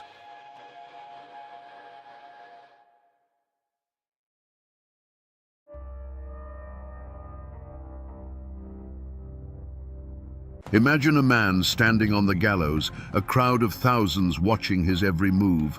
He is not pleading for his life, not trembling in fear. Instead, he calmly inspects the hangman's rope and, finding it lacking, reties the knot himself to ensure a quick death. And then, from under the black hood, his own voice rings out, giving the final terrible command to spring the trap. This wasn't just an execution. It was a legend being born in blood and hemp on a hot Kentucky afternoon in 1895. The man was Bad Tom Smith, the most feared gunman in one of Appalachia's deadliest feuds. But was the man who gave the order to end his own life a truly repentant soul? Or was he the ultimate performer, staging his own death to cheat the devil one last time? Today, we will separate the rumors from the facts and find out what really happened on that fateful day. Before the name Bad Tom Smith was ever whispered in fear, and long before blood stained the creek beds, there was a different Perry County. To understand the storm, you must first know the quiet world it destroyed. This was a land carved by God's own hand and forgotten by nearly everyone else. Life here was measured not by the clock, but by the slow turning of the seasons. Mist hung low in the hollows at dawn, the ring of an axe echoed for miles through the dense woods, and the only law that truly mattered was the one passed down from father to son. The people of these mountains were a stubborn and proud stock, descendants of pioneers who had spilled their own blood to claim this rugged paradise. The Civil War had left scars deeper than any ravine, splitting families and neighbors into Union and Confederate camps, wounds that refused to heal a generation later. A man's loyalty wasn't to some far-off government, but to his kin, to his clan. Justice was a personal affair, and an insult to one's family was a debt that would one day be paid in full. They worked the land, hunted for their meat, and asked for little more than to be left alone. At the center of this world, like a great old oak, stood Colonel Fulton French. A Confederate veteran with a commanding presence, he was the patriarch of the old ways. He controlled the timber, and in doing so, he controlled the livelihoods of hundreds of men. He was a man of immense personal loyalty, respected by his allies and feared by his enemies. To his followers, he was the protector of their traditions, the last bastion against a changing world that they neither understood nor trusted. His word was bond, and his authority was absolute. But a new wind was blowing through the mountains, and its name was Joseph C. Eversole. A sharp-witted lawyer and a Union man, Eversole saw a different future for Perry County. He didn't see an isolated kingdom to be preserved. He saw untapped wealth. He saw the thick seams of black coal sleeping beneath the hills and the endless stands of virgin timber. He was the voice of progress, the man who spoke with railroad agents and northern investors, promising them a fortune and promising his followers jobs, schools, and a modern way of life. For a time, these two forces existed in a state of tense equilibrium. They were like two bull elks circling each other, sizing each other up. The conflict played out not yet with rifles, but in courthouse elections, in land deeds, and in whispered arguments at the general store. The county was slowly, inexorably dividing. You were either a Frenchman or an Eversole man. There was no middle ground. Every handshake, every business deal, every marriage was weighed on this scale. And all the while, the true cause of the coming war was drawing closer. It came in the form of men with strange accents carrying surveying equipment, marking lines on trees that had stood for 1,000 years. It came in the form of legal papers covered in fine print that local farmers couldn't read. The outside world had finally discovered the riches of Appalachia, and it was coming to claim them. Little did they know that the modern world would not just be knocking at their door, it would be kicking it down, and the fire it started would consume them all. The dirt of Perry County held more than just coal and timber. It held generations of memory, and much of that memory was written in blood. The first white settlers to push into these narrow valleys were Revolutionary War veterans, given land grants for their service. They were men who had already fought a king and won, and they carried that fierce independence into the wilderness. The land wasn't bought, it was tamed. It was a birthright earned with an axe, a plow, and a long rifle. A man's deed was often written not in ink, but in the memory of his children, a boundary marked by a certain lightning-scarred oak or a bend in the creek. But the deepest crack in this foundation was blasted open by the Civil War. Kentucky, a border state, was a land of divided hearts, and nowhere was the split more vicious than in these mountains. Brother literally fought against brother. When the war ended, the soldiers returned, but the animosity did not.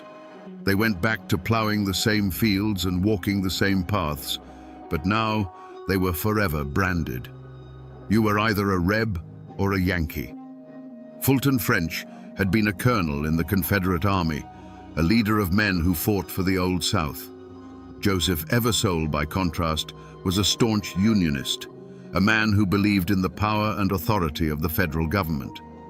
The war didn't end at Appomattox for these men, it just went quiet for a while. The French-Eversole War was not a new conflict. It was the Civil War reignited, a smoldering ember fanned into a raging inferno by the winds of greed. The fight over timber and coal was just the surface. Beneath it lay the raw, unhealed wound of that older war, a deep well of bitterness and suspicion that poisoned everything it touched. In these mountains, a family name was a heavy burden, a thing that defined you from the cradle to the grave. It carried a history of pride, duty, and sometimes a legacy of hate. To stand with Fulton French meant you believed in the old ways, in a man's right to settle his own scores without interference from a distant government. It meant your loyalty was to your kin first, your neighbor second, and the law a distant third.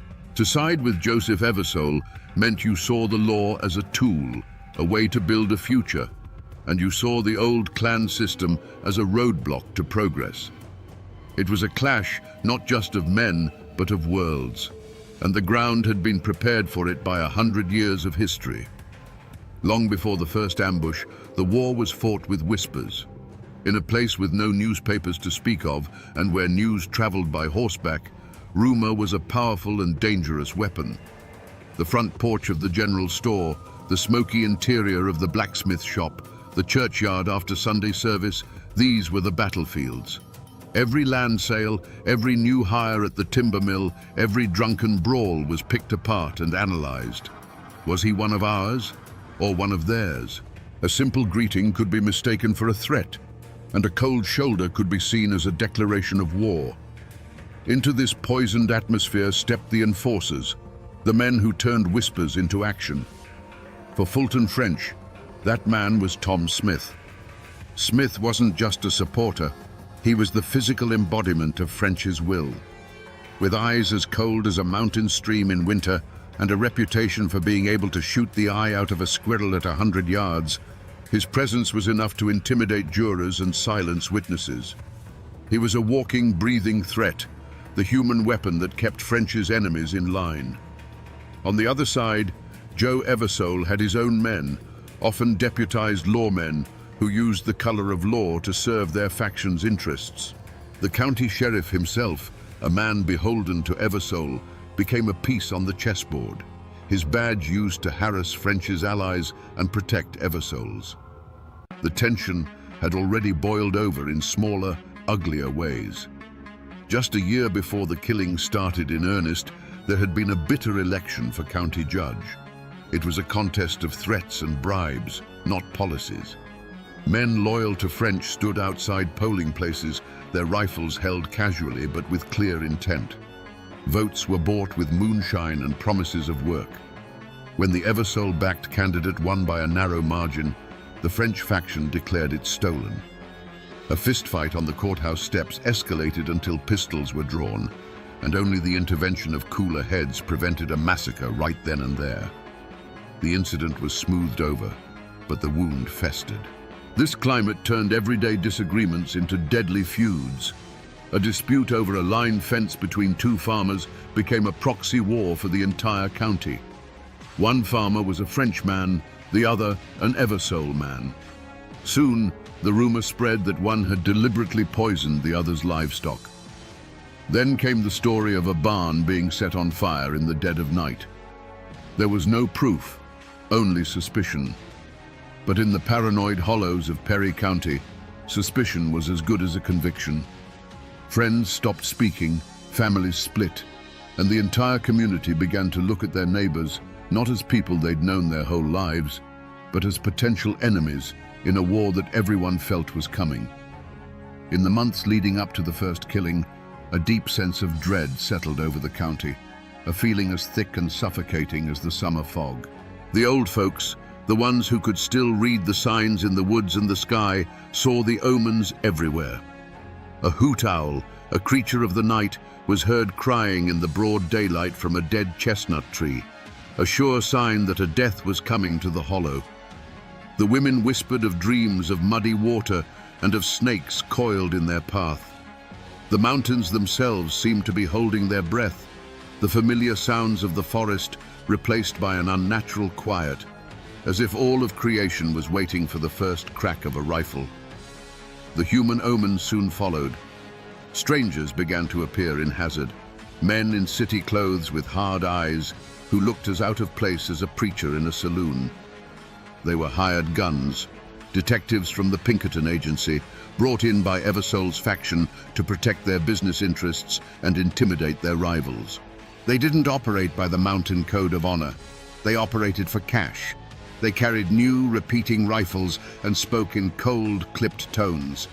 Their arrival was a clear signal. This was no longer a local dispute. The power of outside money and industry had now thrown its weight into the fight, and it had brought its own professional killers. This changing tide was felt most deeply by the women.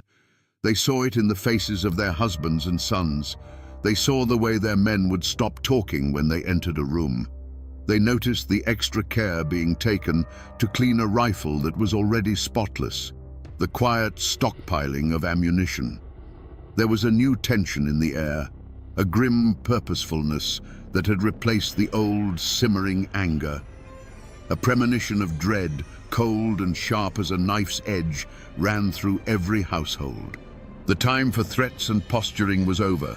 The omens had all been given. The only thing left was for the first shot to be fired. The simmering hatred finally boiled over in the summer of 1887. The spark that lit the fuse was not a land dispute or a drunken brawl, but a calculated public assassination designed to cripple the Eversole faction at its heart. The target was Nicholas Goose Combs, the Perry County Circuit Court clerk and a key lieutenant, as well as a kinsman to Joe Eversole. Combs was the man who controlled the official paperwork, the legal machinery of the county. Killing him wasn't just murder, it was an act of political terrorism. It happened in broad daylight, right on the courthouse square in Hazard.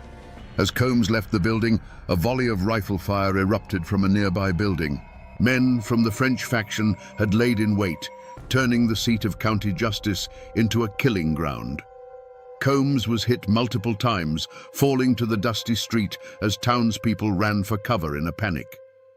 The assassins made no attempt to hide their faces. This was a message delivered in smoke and lead for all to see. They were declaring that Eversole's legal authority was meaningless, and that the only law that mattered now grew from the barrel of a gun. When the news reached Joe Eversole, any hope for a peaceful resolution died with his kinsman. The grief was immediate, but it quickly hardened into a cold, diamond-hard resolve. This was a direct challenge to his power, his family, and his life. To let it go unanswered would be a sign of weakness that would finish him in the mountains. He would not back down. He would meet fire with fire, blood with blood. The law had failed to protect his man. Now he would rely on his own form of justice. The county fractured overnight. Warrants were issued for the known assassins, but they were worthless pieces of paper.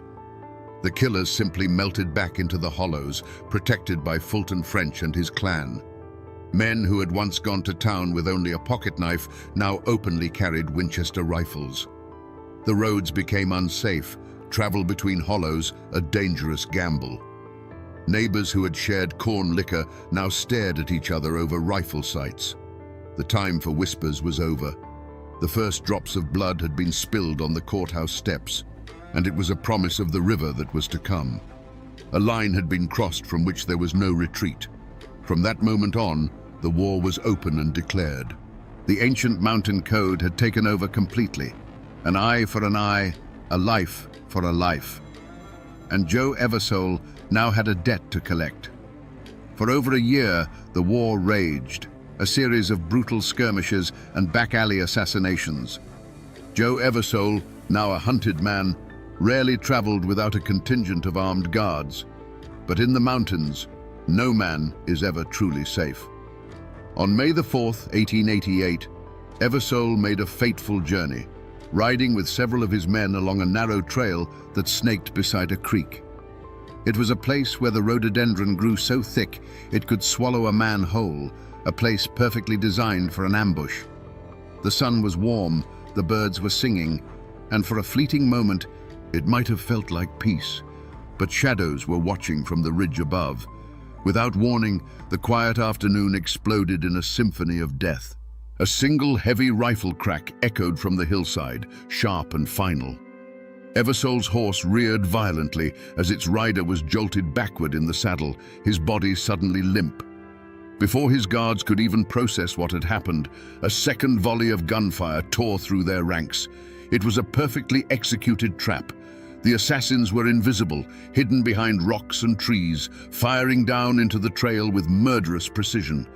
The air, once filled with the scent of pine and damp earth, now tasted of gunpowder and finality. One of Eversole's men, a man named Allen, saw his leader pitch forward and fall from his horse, landing in the shallow waters of the creek. The fight was over before it had even begun. The surviving guards returned a panicked, useless fire into the dense woods, their bullets thudding harmlessly into tree trunks. They were firing at ghosts. The men on the ridge held their fire, their work done. They had struck the head of the snake. Joe Eversole, the lawyer, the politician, the man who dreamed of a new Appalachia, lay still in the very land he had fought so hard to control. Among the shadows on that ridge, one man's name would be whispered above all others. While many rifles had fired, the first shot, the one that found its mark with such deadly accuracy, was said to have come from the Winchester of Tom Smith. He was not just a participant. He was the tip of the spear, the instrument of Fulton French's vengeance. He had become the living embodiment of the feud's brutality, a man whose name was now synonymous with death itself. The most chilling image from that day was not one of violence, but of its aftermath. When the gun smoke cleared and the assassins had melted back into the wilderness, all that remained was the unnatural silence. A riderless horse, eyes wide with terror, galloped back towards Hazard, its empty saddle telling the entire story. The surviving guards, stunned and broken, gathered what was left of their leader and began the slow, grim journey back to town, carrying the news that would plunge the entire county into a new level of darkness. The word spread like a fever. They got Joe. Eversole is dead. The news traveled from cabin to cabin, a shockwave of fear and grim satisfaction. For the Eversole faction, it was a devastating blow, a loss that seemed to signal the end of their cause. For the French faction, it was a triumphant victory, a reassertion of the old mountain law. But for the state of Kentucky, it was the final straw. This was no longer a local feud. It was an open insurrection. The assassination of a prominent political figure in broad daylight could not be ignored. The governor called out the state militia, and the full weight of the law began its slow, grinding turn towards Perry County. And at the top of their list of wanted men, circled in red, was the name of the man who they believed had pulled the trigger: Bad Tom Smith. To understand what went through Tom Smith's mind as he lay on that ridge, you must first throw away every modern notion of law and justice. In his world, Joe Eversole was not a fellow citizen with a different political opinion. He was a foreign invader. Eversole was the face of the slick-talking lawyers who used indecipherable documents to steal land from men who could only sign their name with an X. He was the agent of the coal companies that would tear the tops off their sacred mountains and turn their clean creeks black with slag. In the twisted logic of the feud, killing Joe Eversole wasn't murder. It was an act of war, the righteous removal of a mortal threat to his entire way of life. The switch didn't flip for Tom Smith in a moment of white-hot rage. It had been flipped years ago when he pledged his rifle and his life to Fulton French. He was a soldier, and French was his general. His internal monologue wasn't one of hatred, but of cold, grim duty. As he watched Eversole ride into the kill zone, there was no emotional storm.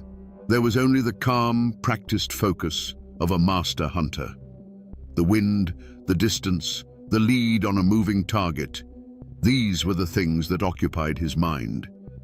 He was an instrument of the clan's will, and in that moment, as he slowly squeezed the trigger, he felt a sense of profound purpose.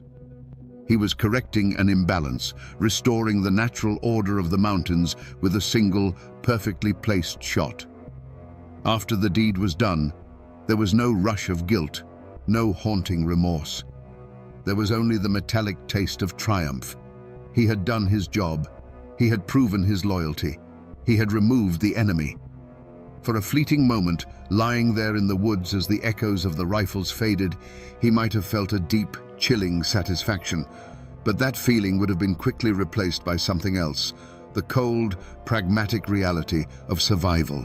He was now the most wanted man in Kentucky. His old life was over. He was a ghost, a phantom who would have to live in the deepest shadows of the mountains he had just fought to defend.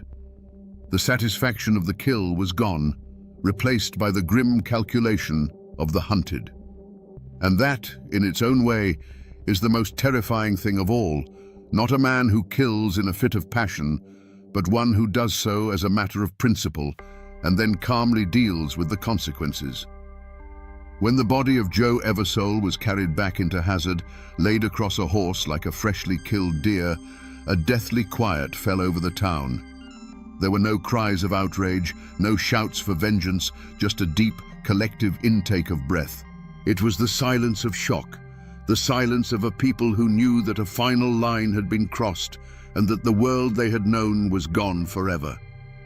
The gaping wound in Eversole's body was a wound in the heart of the community itself, a tear in the fabric of their lives that could never be mended. For the surviving members of the Eversole faction, grief was a luxury they could not afford. Their leader was gone, but their fight was not. His death did not break them. It forged them into something harder and more ruthless. Vengeance became their new creed. They no longer spoke of progress or the law. They spoke of blood for blood. They organized, armed themselves, and began their own patrols, their eyes burning with a cold fire. They were no longer just a political faction. They were a hunting party, and they had only one prey in mind. But their prey was a ghost. In the immediate aftermath of the ambush, Tom Smith vanished. The mountains that had been his cradle and his home now became his sanctuary. He knew every hidden path, every forgotten cave, every dense thicket where a man could disappear. He moved like a shadow through the deep woods, supported by a network of French loyalists who saw him not as a murderer, but as a hero. They left food for him under designated rocks, passed whispered messages through their children, and met any questions from outsiders with a blank stare and a shrug. Tom Smith was everywhere and nowhere, his legend growing with every failed attempt to find him. The news of Eversole's assassination reached the state capital in Frankfurt like a thunderclap. The governor, tired of the endless headlines about the dark and bloody ground, had finally had enough. This was no longer a county matter. It was an act of open rebellion against the Commonwealth of Kentucky. He called up the state militia. Within weeks, men in crisp blue uniforms, armed with modern rifles and the full authority of the state, arrived in Hazard. They were an occupying army, outsiders who understood nothing of the tangled web of kinship and loyalty that defined the mountains. They were there with a single purpose: to crush the feud and capture the man who symbolized its savagery. The official hunt began. A warrant was issued for the arrest of Tom Smith for the murder of Joe Eversole. His name and description were printed on wanted posters, promising a substantial reward for his capture, dead or alive. These posters were nailed to courthouse doors, general store walls, and any tree big enough to hold one. A price was put on his head, turning loyalty into a commodity and friendship into a potential betrayal. The manhunt wasn't just a legal procedure, it was a declaration of war by the state against the old mountain code, and Bad Tom Smith was now the most famous outlaw in Kentucky. The murder of Joe Eversole was like a boulder dropped into a still pond, and the ripples of fear and hatred spread to every corner of Perry County. The community didn't just fracture, it shattered. The general store, once a place for idle gossip and checker games, became a tense, silent space where men from opposing factions would stand on opposite sides of the room, their hands never straying far from the pistols tucked in their belts. Even the church, the one place that was supposed to unite them, was split down the middle. Families who had worshipped together for generations now sat on opposite sides of the aisle, praying to the same God for the destruction of their neighbors. When the state militia arrived, they expected to find a populace eager for justice. Instead, they hit a wall of silence, a sea of fear as solid and impenetrable as the mountains themselves. These lawmen were outsiders, foreigners, and the mountain people closed ranks against them. Men who had surely seen Tom Smith and the other assassins heading towards the creek that day suddenly developed convenient lapses of memory. Farmers who knew the secret paths through the woods would give the soldiers intentionally bad directions, sending them on useless chases into impassable thickets. This silence wasn't born of loyalty alone. It was cultivated by terror. Everyone knew the reach of Fulton French and his clan. To be seen talking to a militiaman was to mark yourself as a traitor. It meant risking your hay barn being burned in the dead of night, your livestock being found dead in the field, or worse. The fear was a physical presence, a cold knot in the stomach of every man and woman who knew a piece of the truth but was too terrified to speak it. They were caught between the distant threat of the law and the immediate personal threat of their neighbors. Yet, even in this poisoned atmosphere, there were small, quiet acts of courage. A widow, whose husband had been an Eversole man, would leave a jar of milk on the porch of a neighbor she knew was hiding one of the fugitives, an unspoken plea for peace. A doctor, under the cover of darkness, would tend to a wounded man from the wrong side, honoring his oath over the demands of the feud. But for every act of courage, there was an act of cowardice. A man would provide a false alibi for one of the killers, lying under oath to settle an old debt or save his own skin. The feud forced everyone to make a choice, and in doing so, it revealed the true character that lay hidden beneath the surface of their ordinary lives. The hunt for Bad Tom Smith was not a single, organized posse. It was a three-headed beast. First, there were the state militia, disciplined but clumsy. Outsiders who stuck to the main roads and were easily led astray by false trails. Then came the private detectives, the Pinkertons, hired by what was left of Eversole's allies. They were professionals, cold and methodical, who operated with money and informants. But the most dangerous hunters were the third group, the kinsmen of Joe Eversole, mountain men themselves, their hearts fueled by a white-hot need for vengeance. They didn't need a map. The terrain was etched into their bones, and they weren't hunting a criminal. They were hunting the man who had murdered their own. For years, this relentless pursuit played out across the rugged face of eastern Kentucky. It was a grueling, frustrating war against a phantom. The mountains, which had always been Tom's home, now became his fortress. He was a master of their secrets. He could live for weeks on what he could carry in a satchel and kill with his rifle. He slept in rock shelters, where panthers once denned and drank from springs known only to the oldest hunters. The search parties would find his trail, follow it for days through sucking mud and impenetrable laurel thickets they called laurel hells, only to find a still warm campfire and the faint scent of wood smoke on the wind. He was always one step ahead. The chase wore down the hunters as much as the hunted. They were city men in a primal world, plagued by copperheads, sudden freezing rains, and the constant, unnerving feeling of being watched. Every shadow seemed to hold a threat. Every snap of a twig sounded like the cocking of a rifle. Tom Smith became larger than life, a boogeyman the militia whispered about around their fires. Stories spread that he could appear and disappear at will, that the woods themselves were protecting him. In truth, it was the people who were protecting him, the silent, tight-lipped clan who would rather die than betray their own.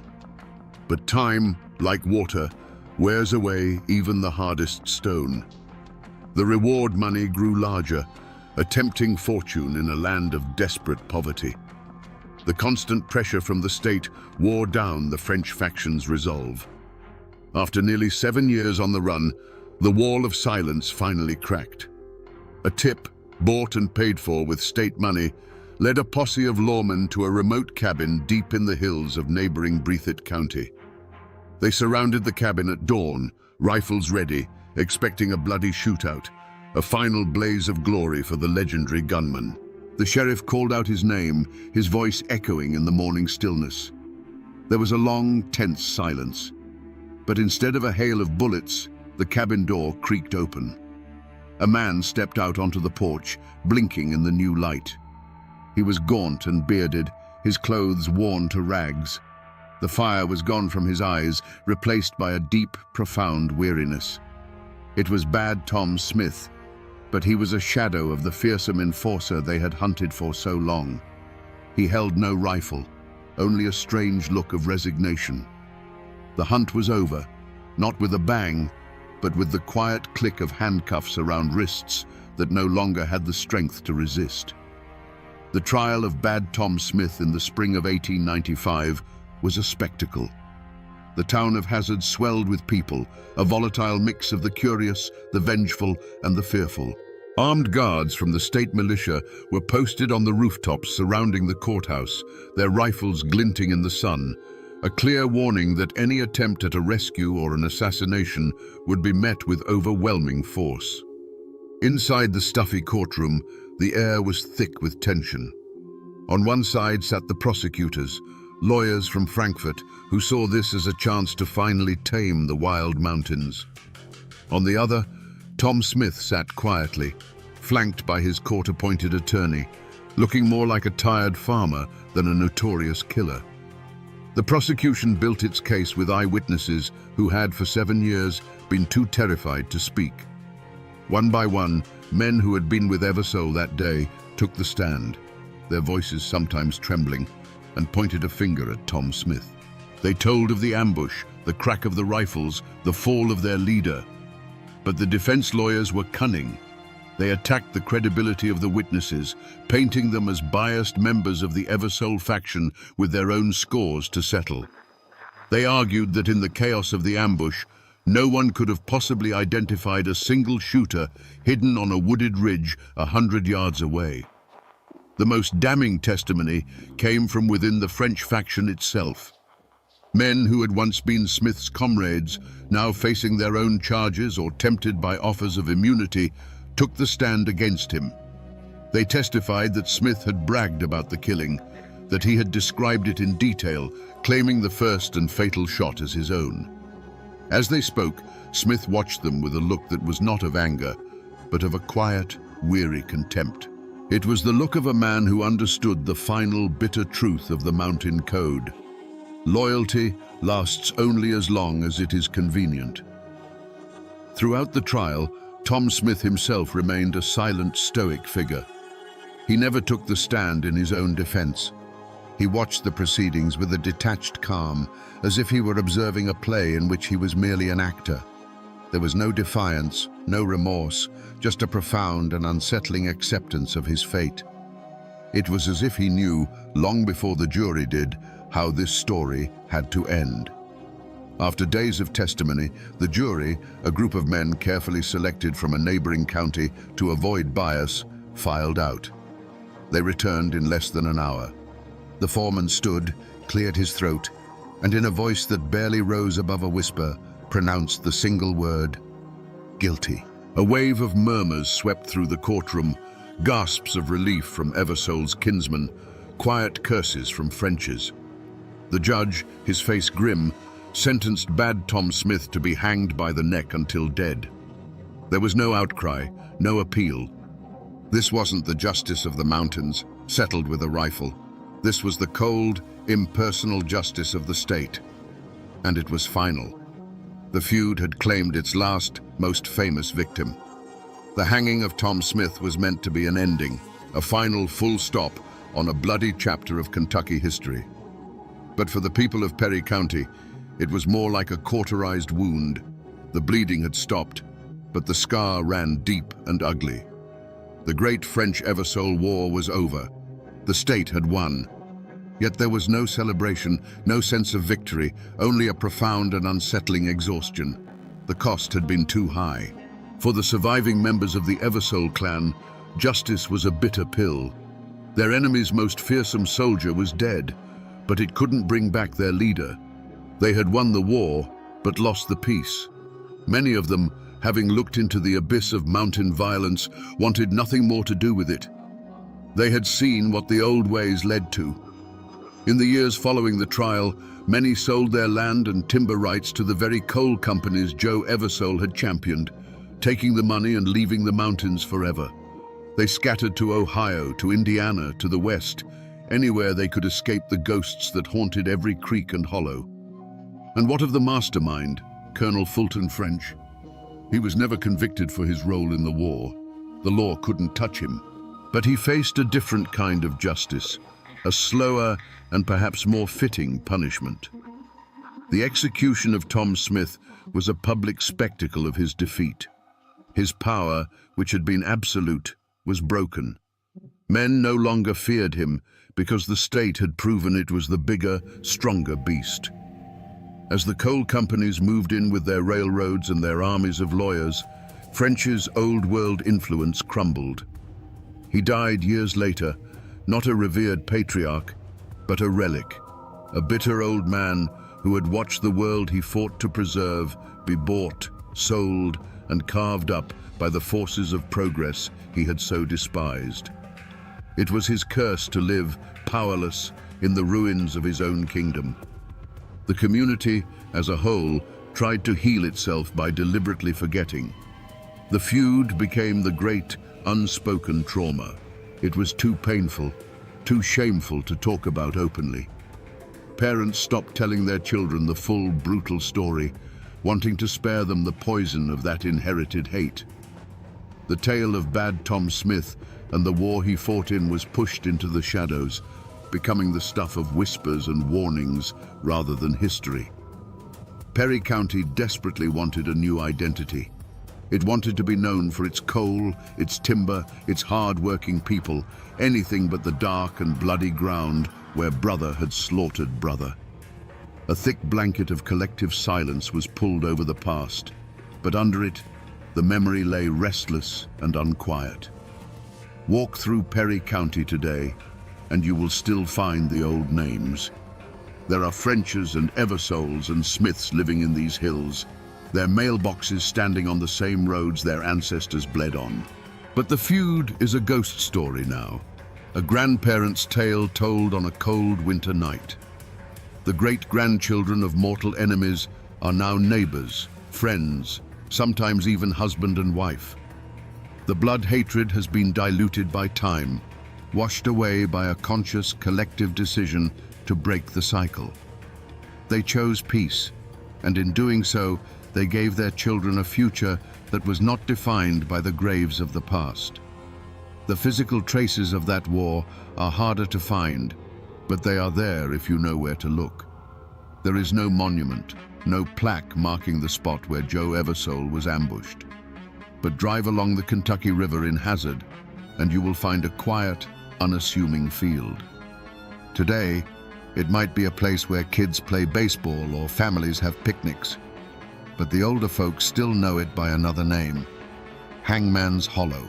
The gallows are long gone, rotted back into the earth, but the name remains, a permanent scar on the landscape, a whisper of the day that thousands gathered to watch a man die. In an old cemetery overlooking the town, you can find the final resting place of Tom Smith. There is no grand tombstone, no epic inscription detailing his infamous life or his dramatic death. His grave is simple, almost anonymous, the resting place of a man, not a monster or a legend. It's a quiet, humble end for a life that was anything but. But the real echo of this story isn't found in stone or on a map. It's in the folklore, in the very air of the mountains. The official histories may gather dust in the courthouse basement, but the story of Bad Tom Smith is still alive. It's told by old men on their front porches, a warning about the poison of hatred. And some say, on a dark, moonless night in Hangman's Hollow, if you listen closely when the wind is just right, you can still hear a voice boom out from the darkness, clear and unwavering, giving its own final command. For though people may try to forget, the mountains remember everything. So we come back to the question that hangs over this whole story, a question that lingers in the air like the smoke from that final fatal shot on the ridge. Was the good Tom Smith who stood on the gallows a genuinely repentant soul who had made his peace with God? Or was he the ultimate outlaw, the final act of Bad Tom, a master performer who seized control of his own execution to rob the state of its victory and ensure his name would pass into legend on his own terms? The historical record is silent on this. The truth of it went with him into the dark. It's a mystery locked forever in the heart of a man who lived and died by a code the modern world will never fully understand. But in the end, the state of Tom Smith's soul is not the most important lesson of this story. His life and death are a monument to a bloody and bygone era. This is a story of how the poison of old hatreds, stirred by the coming of industrial greed, can turn a land of breathtaking beauty into a killing ground. It's a testament to the destructive power of blind loyalty, where allegiance to a clan becomes more sacred than the life of a neighbor. But it is also a story of the indomitable and sometimes terrifying Appalachian spirit, a spirit that values honor above life and that can face death not with a plea, but with a command. The great feud is long over. The rifles are silent, and the graves are covered with moss.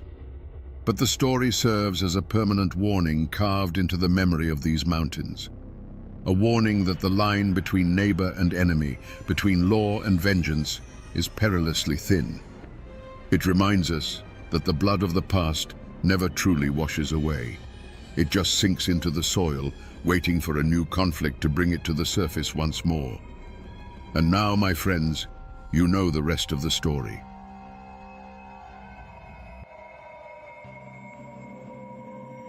They said bullets curved around him in the air. They whispered that he could melt into the mountain fog like a ghost, that he'd made a deal with the devil himself in some dark and lonely hollow. For years, the name Jacko Fraser was enough to make a child stop crying and a grown man bolt his door at night. The law called him a murderer. But the people who lived and died in these hills had another name for him: the White Devil. But how does a man become a monster? How does flesh and blood turn into a legend that haunts a landscape for 100 years? Today, we hunt for the truth behind the ghost story. To understand a man like Jacko Fraser, you first have to understand the world that made him. Imagine the Cumberland Mountains in the late 1800s on the jagged border of Virginia and Kentucky. This was a land forgotten by God and the government, a place of stunning beauty and breathtaking cruelty. The mists that clung to the hollows hid deep secrets, and the ancient hills had seen more than their share of blood and tears. The Civil War had ripped through these communities, leaving behind not just poverty, but a generation of men who had been taught that the fastest way to solve a problem was with a rifle. They came home to find their farms in ruins and their futures uncertain. The law, in this part of the world, was a distant rumor. A county sheriff might hold authority in the dusty courthouse square, but out in the winding creeks and isolated cabins, his power faded to nothing. Here, a different law held sway, the law of the clan. Family was everything. Your name was your flag, your cousins were your army. An insult to one was an insult to all, and debts of honor were paid in blood. This was the era of the great feuds, like the Hatfields and McCoys, where violence was not just an outburst of anger, but a structured part of life, a grim inheritance passed down from father to son. This fierce loyalty was born of isolation. The dense forests and impassable ridges didn't just separate families from the outside world, they separated them from each other. Every farmstead was its own small kingdom, every cabin a fortress. Strangers were viewed with suspicion, and a man representing the government was seen as the biggest stranger of all. People here learned to rely on themselves, their kin, and their own judgment. But self-reliance couldn't always put food on the table. This was a world of grinding poverty. Families survived on what they could scratch from the rocky soil, what they could hunt in the deep woods, and what they could distill in a hidden still under the light of the moon. For a man with a quick trigger finger and no conscience, the desperation hanging in the air smelled like opportunity. It was into this boiling cauldron of pride, poverty, and clan justice that Jacko Fraser was born. The world he saw was not a place of laws and morals, but a battlefield for survival. The mountains were poised on a knife's edge, holding a fragile, violent peace. But that peace was about to be shattered, not by an invading army, but by a monster it had created in its own image. Long before the massacre that made him a legend, Jacko Fraser's name was already a poison whispered on the mountain wind. He didn't exist in a vacuum. His terror was fed by a network of lesser evils and silent supporters. Men like Henley Cox, his most notorious accomplice, were drawn to him like moths to a flame, lesser predators orbiting a greater one. And there were others, the small-time crooks who bought his stolen goods, the informants who'd trade a neighbor's whereabouts for a silver dollar or just to settle an old score. The Mullins clan, on the other hand, were the opposite of everything Jacko stood for. They were a large, well-respected family, a cornerstone of the community, which made them the perfect target for a man who wanted to prove that no one and nothing was safe. The deepest wounds in these mountains were often the oldest. Jacko himself was said to be a veteran of the Confederacy, a man who had seen the world burn and decided he liked the heat. He didn't come back from the war looking for peace. He came back carrying the war inside him, a personal battle against a world he felt had failed him. His grudge wasn't over a single plot of land or a stolen horse. His grudge was with humanity itself. He saw society as a sham, and he aimed to tear its mask off with violence. Of course, smaller, more personal grudges festered in every hollow.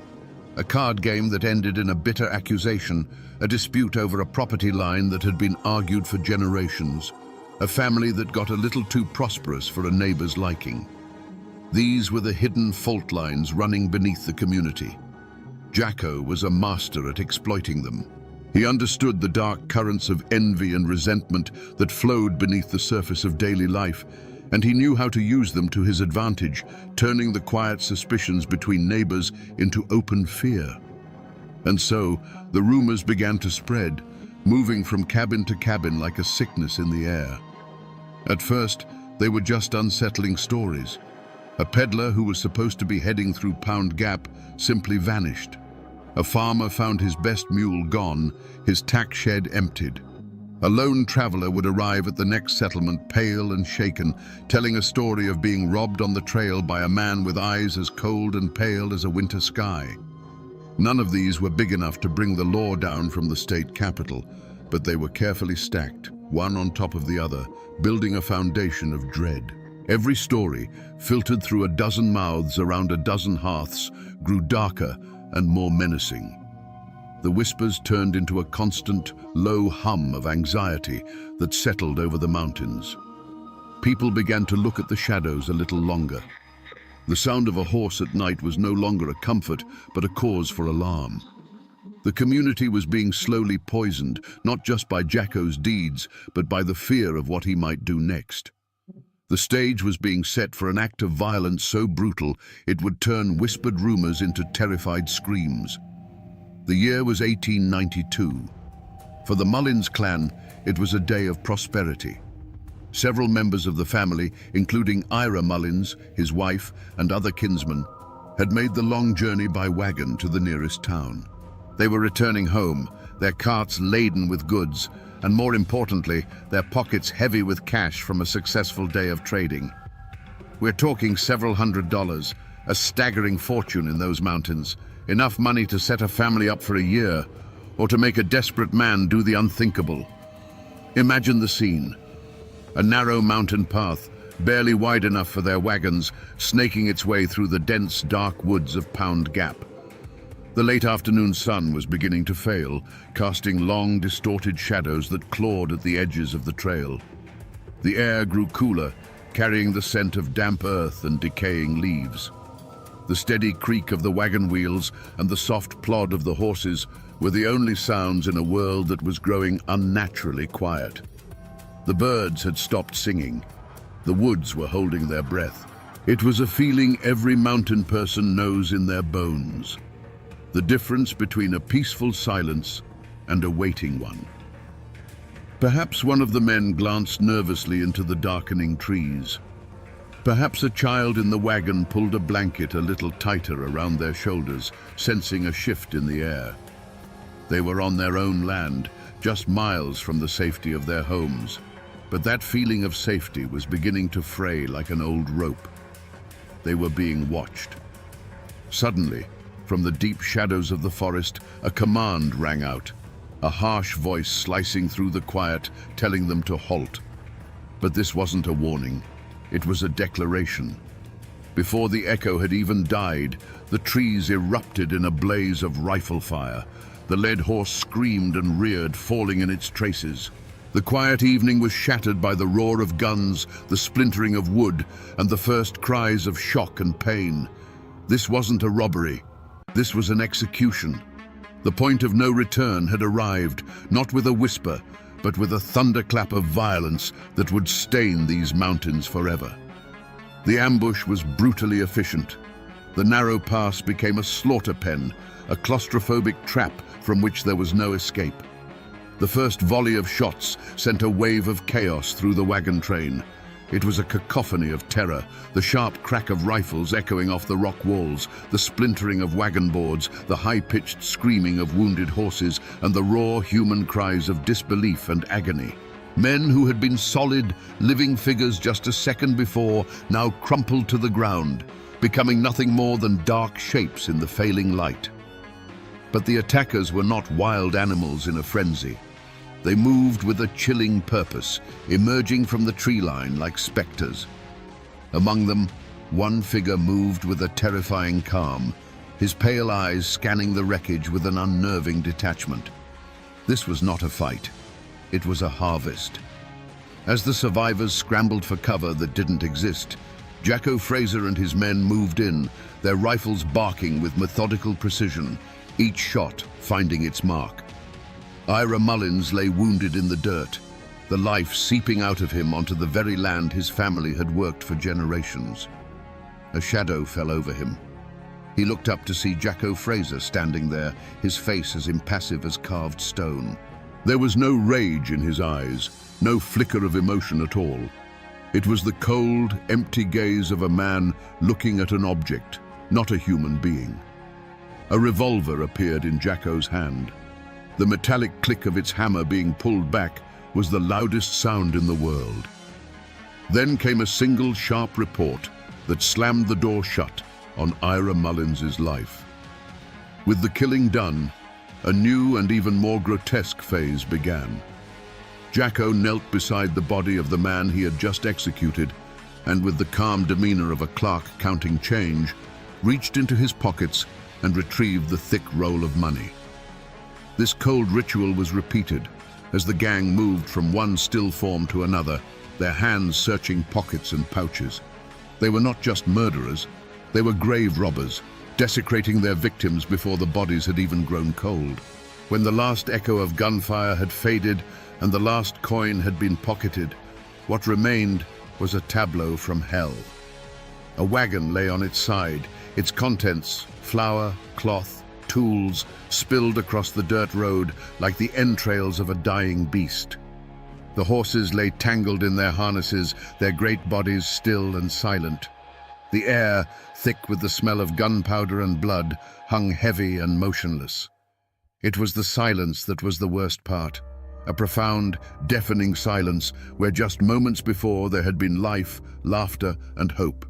And as quickly as they had appeared, they were gone. Jacko and his men didn't flee in a panic. They simply stepped back into the deep woods, swallowed by the same shadows that had birthed them. It was as if the mountain itself had opened up, unleashed its demons, and then closed again, leaving behind no evidence of their passage, only the wreckage of a family and a silence that screamed. This was more than a robbery. It was more than murder. It was a statement written in blood on a lonely mountain trail. It was a declaration that there were no safe places, that the bonds of family and community were no shield against a man with a frozen heart. On that day, in the twilight of Pound Gap, John Fraser the outlaw died, and Jacko, the White Devil, was well and truly born. The silence that followed the massacre was deeper than any grave. For a time, the only witnesses were the ancient trees and the cold, unblinking stars. It was a kinsman sent out from the Mullins homestead when the wagons failed to return who stumbled into the nightmare. He found the scene not by sound, but by its terrible stillness. The dark, hulking shape of the overturned wagon, the pale glimmer of spilled flour on the ground looking like a dusting of snow, and then the bodies, scattered among the wreckage like fallen leaves, their stillness an affront to nature itself. The cry that broke from that man's throat was a sound of pure horror, an animal howl of grief that finally shattered the unholy calm. When the news reached the Mullins family, it was like a physical blow, a shock that left them gasping for air. But in the Appalachian heart, grief is a fast-burning fire that quickly turns to iron resolve. The women's wails of sorrow echoed through the hollows, a heartbreaking chorus for the dead. But the men's faces were a different kind of terrible. Their grief was silent, their eyes hard and cold, their hands resting on the stocks of the rifles that were never far from reach. They tenderly carried their dead home, but in their hearts, they were already carrying a vow of vengeance. News in the mountains travels not on wires, but on the wind, passed from cabin to cabin in hushed, urgent whispers. The story of the Pound Gap massacre spread like a plague of fear. It confirmed every dark suspicion, every campfire ghost story. The name Jacko Fraser was no longer just a name. It was a curse, the living embodiment of every settler's deepest fear, the fear of what lurked in the untamed wilderness just beyond the light of their lanterns. Doors were bolted earlier. Men took their rifles with them to plow the fields. The comfortable darkness of the mountains, once a familiar blanket, now felt like a shroud, filled with unseen, malevolent eyes. The sheer brutality of the attack was too much to be ignored, even by the distant and often indifferent hand of the law. The murders weren't just a crime, they were an insurrection against the very idea of society. The authorities in both Virginia and Kentucky, pressured by the influential families and a terrified populace, were finally prodded awake. A substantial reward was offered for the capture of Jacko Fraser and his gang, a fortune that could make a poor man rich for life. The notice was nailed to the courthouse doors and the sides of general stores, turning the ghost into a wanted man with a price on his head. The bodies of the Mullins family were laid to rest in the cold mountain earth, but their story refused to be buried. The massacre became a line drawn in the dirt. On one side was the world of families, faith, and hard work. On the other was Jacko Fraser. He was no longer just an outlaw. He was the White Devil, a figure of folklore born from a real-world atrocity. The hunt was now not just a matter of law, but a crusade. The question was, how do you hunt a man who is already a ghost? The bounty posters were barely dry before the hunt began. This was not going to be a simple posse of local farmers. The states of Virginia and Kentucky marshaled their forces, calling in the best they had. They hired professional detectives from the famed Baldwin Felts Agency, outsiders with city methods and a reputation for ruthlessness. But the man chosen to lead the hunt was a legend in his own right, Marshal Big Ed Hall. He was a man cast from the same mountain rock as Jacko, who knew every secret trail and hidden hollow. He was Jacko's opposite, a man of the mountains who had chosen the badge over the outlaw's gun. And alongside the lawmen and hired guns rode men with faces like stone. They were the kin of the murdered Mullins family. They weren't there for the reward money. They were there to settle a family score, and their justice wasn't written in any law book. Hunting Jacko Fraser in the Cumberland Mountains was like trying to catch a whisper in the wind. He was in his element, a predator on his home ground. The very landscape that the posse found so punishing was his greatest ally. The mountains that had cradled him now conspired to hide him. For weeks, they combed the ridges and ravines, a grueling ordeal of cold nights and false trails. The posse would find the embers of a campfire still warm, or a footprint in the mud of a creek bed, only to have the trail vanish into thin air. It was as if Jacko could simply dissolve into the mist. The mountains that had once been a home to the posse members had now become a deadly labyrinth, and in its center lurked a monster who knew every turn. The posse grew weary, their resolve frayed by frustration and the constant, unnerving feeling of being watched. They knew Jacko was out there, seeing them long before they saw him. Every rustle in the undergrowth could be an ambush, every shadowy rock formation a sniper's nest. But in the end, it wasn't a tracker's skill or a detective's logic that cornered the White Devil.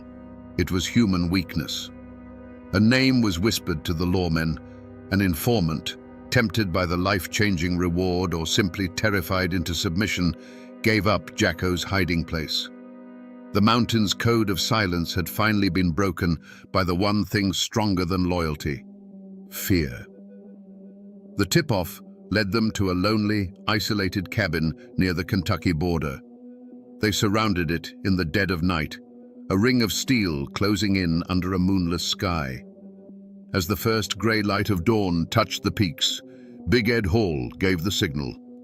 The quiet morning was torn apart by a final desperate volley of gunfire as Jacko tried to fight his way out. But it was hopeless. He was one man against a small army. When they dragged him out into the light, blinking and bloodied, the posse members steeled themselves, expecting to see a demon. Instead, they saw a man. His clothes were ragged, his body weary from weeks on the run, but his eyes were the same. In their icy depths, there was no fear, no regret, not even anger. There was only a profound, chilling emptiness, and the bottomless exhaustion of a man who knows his road has come to an end. For the lawmen, it was the end of a manhunt. But for the Mullins kin who stood there, watching the man who had destroyed their world, the look in their eyes said that true justice had not yet begun. The arrest of the White Devil was a sensation. His trial in Wise, Virginia, was a pilgrimage. People came from 3 states, on foot, on horseback, and in wagons, clogging the dusty streets of the small county seat. They weren't there to see justice done. They were there to see the monster in a cage. The courthouse stood under the watchful eye of armed guards, its lawn transformed into a sprawling camp of onlookers. The air buzzed with a carnival-like energy, a strange mix of grim satisfaction and morbid curiosity. This wasn't a legal proceeding, it was a public exorcism. Inside the courtroom, the air was thick enough to choke on. Every bench was crammed, with men standing shoulder to shoulder along the walls. The judge, the lawyers with their starched collars, the 12 men in the jury box, they were all part of a system trying to impose its formal logic on a story of primal savagery. One by one, witnesses took the stand. Their voices trembled with a mixture of grief and lingering fear as they recounted the horrors of that evening in Pound Gap. They pointed trembling fingers at the man sitting at the defendant's table, and Jacko Fraser just sat there.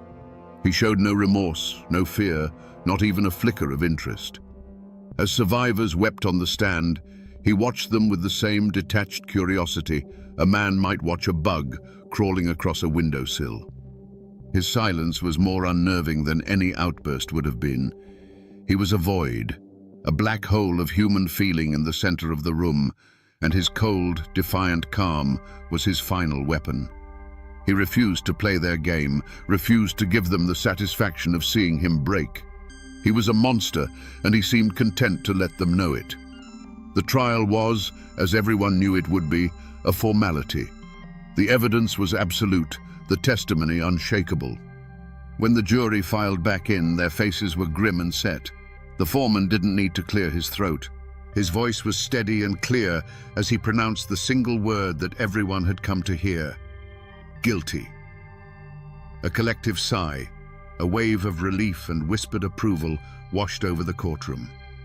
The judge, his voice heavy with the weight of his duty, sentenced John Jacko Fraser to be hanged by the neck until he was dead. The law of men had spoken. But as the crowd spilled back out into the sunlight, a question hung in the air, unspoken but felt by every person who called these mountains home. Was this justice? A clean, quick, state-sanctioned death on a gallows? Did that truly pay the debt for the ambush in Pound Gap, for the cold-blooded murder of men in front of their families? The law had delivered a verdict, a neat and tidy conclusion. But the justice of the mountains, the old law of blood for blood, demanded something more. It demanded an ending as brutal as the beginning. The court had provided a legal answer, but the people were still waiting for a final moral one. On September 15, 1893, a trapdoor opened in Wise, Virginia, and the physical life of Jacko Fraser came to an end. They say a great sigh of relief swept through the crowd, as if a poison had finally been purged from the air.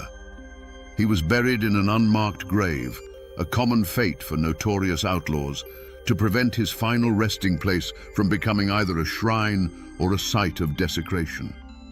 The earth simply swallowed its monster, leaving no stone to mark his passage. The man was gone, but his ghost was just beginning to walk. The story of the Mullins family did not end in that dusty pass. They buried their dead, mourned their losses, and did what mountain people have always done: they endured. Their family line continued, a testament to a resilience far stronger than Jacko's nihilistic rage. Today, their descendants still live in those hills, carrying the memory of the massacre not as a chilling legend, but as a deep and painful part of their family history. Their names are carved in stone in old family cemeteries, the date of their death a permanent, silent, and defiant answer to the violence that tried to erase them. The world has changed dramatically since that bloody evening. A modern highway, US Route 23, now carves a smooth paved path through Pound Gap. You can drive through the very spot where the ambush happened at 70 miles an hour, listening to the radio, your mind a million miles away. But if you pull over to the side of the road, cut the engine and listen, the modern world falls away. The woods are just as deep, the shadows just as long.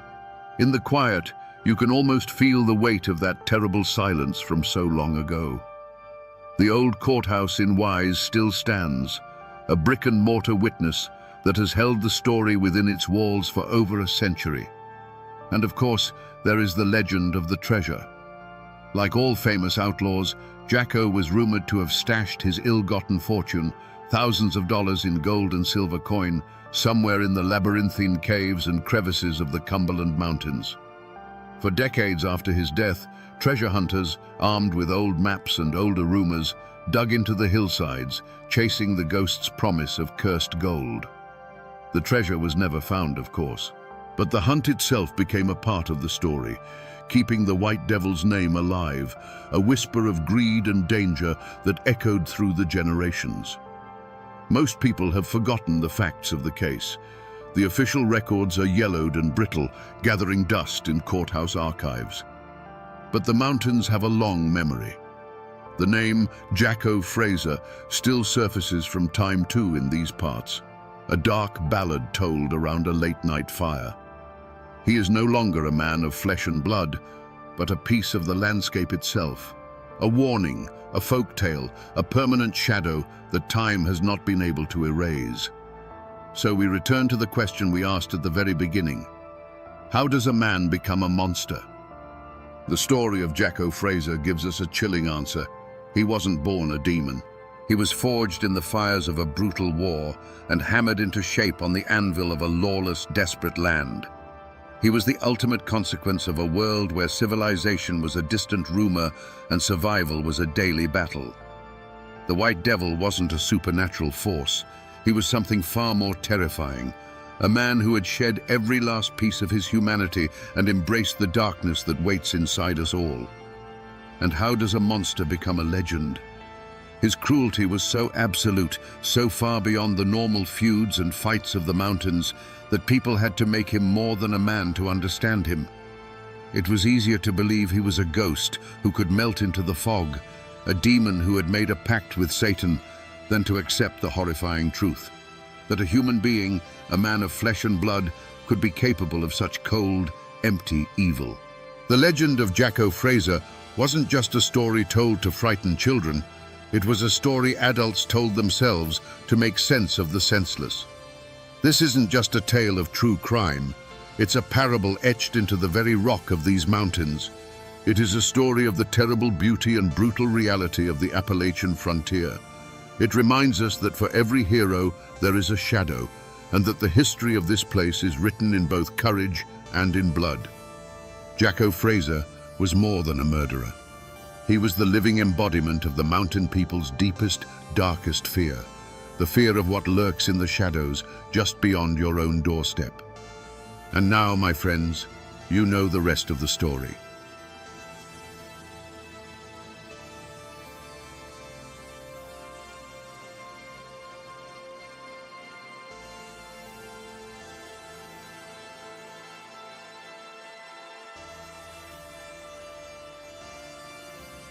They say, if you walk the old McCoy lands on a cold January night, when the wind moans through the bare sycamores, you can still hear her. A woman's voice, thin and full of sorrow, whispering two names into the darkness. Alifair Calvin. It's the ghost of Sarah McCoy, they say, the living curse murdered right before her eyes. But how does a person become a ghost while they're still breathing? How does a tough, resilient mountain matriarch, the very heart of a family, get broken so completely that her grief itself becomes hers and bravado? It's the story of what happens after the guns fall silent, and of a sorrow so deep it haunts the hills to this very day. Today, we separate the woman from the haint and trace the path that led Sarah McCoy into that long, lonely darkness. To understand the woman, you first have to understand the mountains that made her. Sarah Mullins was born in 1829 into a world of sharp ridges and deep, isolated hollows along the Kentucky side of the Tug Fork. This wasn't a land of easy living. It was a place that demanded everything from you, your strength, your sweat, your resilience. The seasons were harsh, the soil was rocky, and the outside world with its formal laws and governments was a distant rumor. Life was governed by a different set of rules. The turning of the seasons, the needs of the family, and the unwritten code of the hills. She was a Mullins before she was Hills. She was a Mullins before she was a McCoy, and like all mountain families, they lived by a simple, powerful creed. Sarah's childhood wouldn't have been one of play and schooling. Her mother's side, learning the hard-won lessons of survival. She learned how to birth a child and how to bury one. She learned which roots could break a fever and which berries were poison. She learned to mend a handful of cornmeal to feed a hungry family through the dead of winter. It was a life that forged a quiet, unbreakable strength into the very marrow of her bones. Documents that tell us of a single, defining moment in her youth. But the life of every mountain girl was filled with them. You can imagine a winter so fierce it threatened to starve the family. Not yet a woman, helping her mother keep a dying fire, nursing a younger siblings, learning for the first that hangs by a thread. These small, forgotten battles were her forge, tempering her into a woman who could endure hardship without complaint, because complaining the mountains never afforded. Quiet strength was joined with the formidable pride of Randolph McCoy. Randall, as he was known, and quick to see a slight and slow to forgive a debt. When Sarah married him, she wasn't just becoming a wife, she was becoming the bedrock of a new dynasty. Her life's work would now sons and daughters who carried the McCoy name. He was the stone wall facing the world. She was the mortar holding it all together, the quiet force that turned a rough log cabin into a home. Her code was not the code of the gunman or the feudist, not yet. Her code was the ancient, unspoken law of the Appalachian matriarch. It was a law written in the rhythm of a rocking chair, the smell of baking bread, and the fierce, protective glare she'd give anyone who threatened her children. Her honor wasn't tied to land disputes or stolen hogs. It was tied to the well-being of the 13 souls she brought into this world. Her domain was the hearth. Her ambition was a full pantry, and her loyalty was absolute, not to a cause, but to the lives she had created. Before the first shots of the feud echoed in her memory, Sarah McCoy's world was one of simple, profound purpose. Her domain wasn't the courthouse or the battlefield. It was a rough-hewn log cabin on a Kentucky hillside, a home that was overflowing with the noise and chaos of life. While Randall was out wrestling a living from the rocky soil or nursing a grievance with a neighbor, Sarah was the quiet gravity that held their chaotic world in orbit. The cabin wasn't just a shelter, it was her life's work, a testament to her endurance, filled with the smell of wood smoke and stew and the constant hum of her children's lives. And what a life it was. She was the mother of 13. Imagine that. 13 times she went through the trial of childbirth, and 13 times she held a new life in her arms. Her days weren't measured tasks required to keep that many souls alive and well. It was an endless cycle of mending torn shirts, calming fevers with cool rags, breaking up squabbles between brothers, and singing the youngest ones to sleep. Her hands were never still. They were either kneading dough, churning butter, snapping beans, or gently brushing the hair from a sleeping child's face. She wasn't a woman given to grand pronouncements. Her strength was in her presence. When a child fell and scraped a knee, it was Sarah's lap they sought. When a son came home angry over some dispute, it was her steady gaze that could soothe the heat of his pride. She was the keeper of their stories, the witness to their growth. She saw the stubborn set of Randall's jaw in her son Tolbert, and the quiet kindness in her daughter Alifair. She knew their fear, the secret hurts they hid from the world. For 2 decades, that world, while never easy, was whole. The rhythm of their lives was tied to the land. There was the hard work of planting in the spring, the relief of the summer harvest, and the huddling together for warmth and stories in the long, dark winters. This was the world Sarah McCoy had built and fought to protect. But it was rich in what mattered most to her, the sight of her family, gathered and safe, under one roof. Treasure wasn't a plot of land. It was the sound of her children's laughter echoing through the hollow. This was what was at stake. Not honor, not a family name, not the ownership of a stray pig. For Sarah, the escalating tensions with the Hatfields were a terrifying threat to the only thing she held sacred. Every angry word Randall brought home, every dark rumor that drifted Emma beneath the foundation of her home. She was a mother standing guard over a precious, fragile peace, and she could feel a storm gathering on the horizon that threatened to wash it all away. Every great tragedy is driven by a fatal flaw, a crack in an otherwise strong foundation. For Randall McCoy, it was his unbending pride. For his sons, it was their quick, violent temper. But Sarah's flaw was something far more subtle and heartbreaking. It wasn't a sin, but a virtue taken to a terrible extreme. Her absolute, unconditional love for her family. Her love was so powerful, so all-consuming, that it blinded her to any path that required her to stand against her husband or her sons. She saw her duty not as guiding them, but as enduring with them, no matter the cost. We see this flaw in sharp relief after the tragedy of 1882. The Hatfields had captured 3 of her sons, Talbot, Farmer, and Randolph Jr., and, in an act of brutal frontier justice, tied them to pawpaw trees and executed them. The grief that fell upon Sarah's house was a physical thing, a suffocating shroud. This was the moment where a different kind of woman might have broken. She might have screamed at Randall, "Your pride has already cost me 3 sons. Are you waiting for it to take the rest?" She could have begged him to leave the valley, to sell the land, to save what was left of their family from the fire of his feud. But she didn't. Her love and her grief fused into a kind of hardened, silent resolve. To suggest leaving would have felt like a betrayal of her murdered boy's memory. To question her husband's path would have been to break the sacred code of a mountain wife.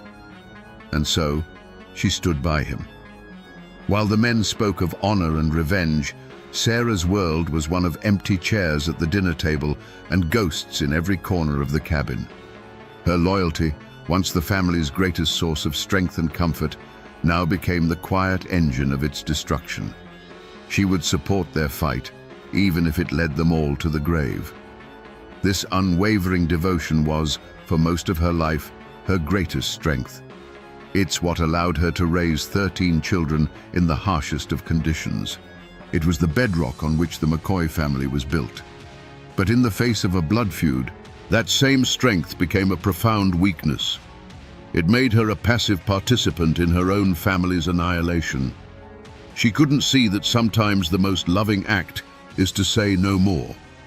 She couldn't imagine a world where her family was separated or their honor was compromised, and that inability to envision a different future trapped them all on the path to ruin. And so, she supported Randall's stubborn refusal to back down. She nursed the anger of her remaining sons and tended to the family's wounds, all while the storm gathered closer. Her flaw was not malice or pride. It was a love so deep it couldn't admit the possibility of defeat or retreat. She was the heart of the family, and she would continue to beat in rhythm with it, even as that rhythm became a death march. Her love had built their home. Now that same love would inadvertently help burn it to the ground. For 5 long years after the pawpaw tree executions, the feud had become a war of whispers and shadows. The grief in Sarah's home was a constant, cold presence, but the open bloodshed had ceased. A fragile, unspoken truce held the valley in its grip, the kind of quiet that feels heavier than noise. But in the winter of 1887, the McCoy clan, led by their kinsman and lawyer Perry Cline, made a fateful decision. They decided to fight the Hatfields, not with rifles in the hollers, but with warrants in the courts. This was the spark that would ignite an inferno. Cline, who held a deep personal grudge against the Hatfields, used his influence to have old murder warrants from 1882 reissued in Kentucky. He then deputized a rough, fearless man named Bad Frank Phillips to hunt down the Hatfields responsible for killing Sarah's sons.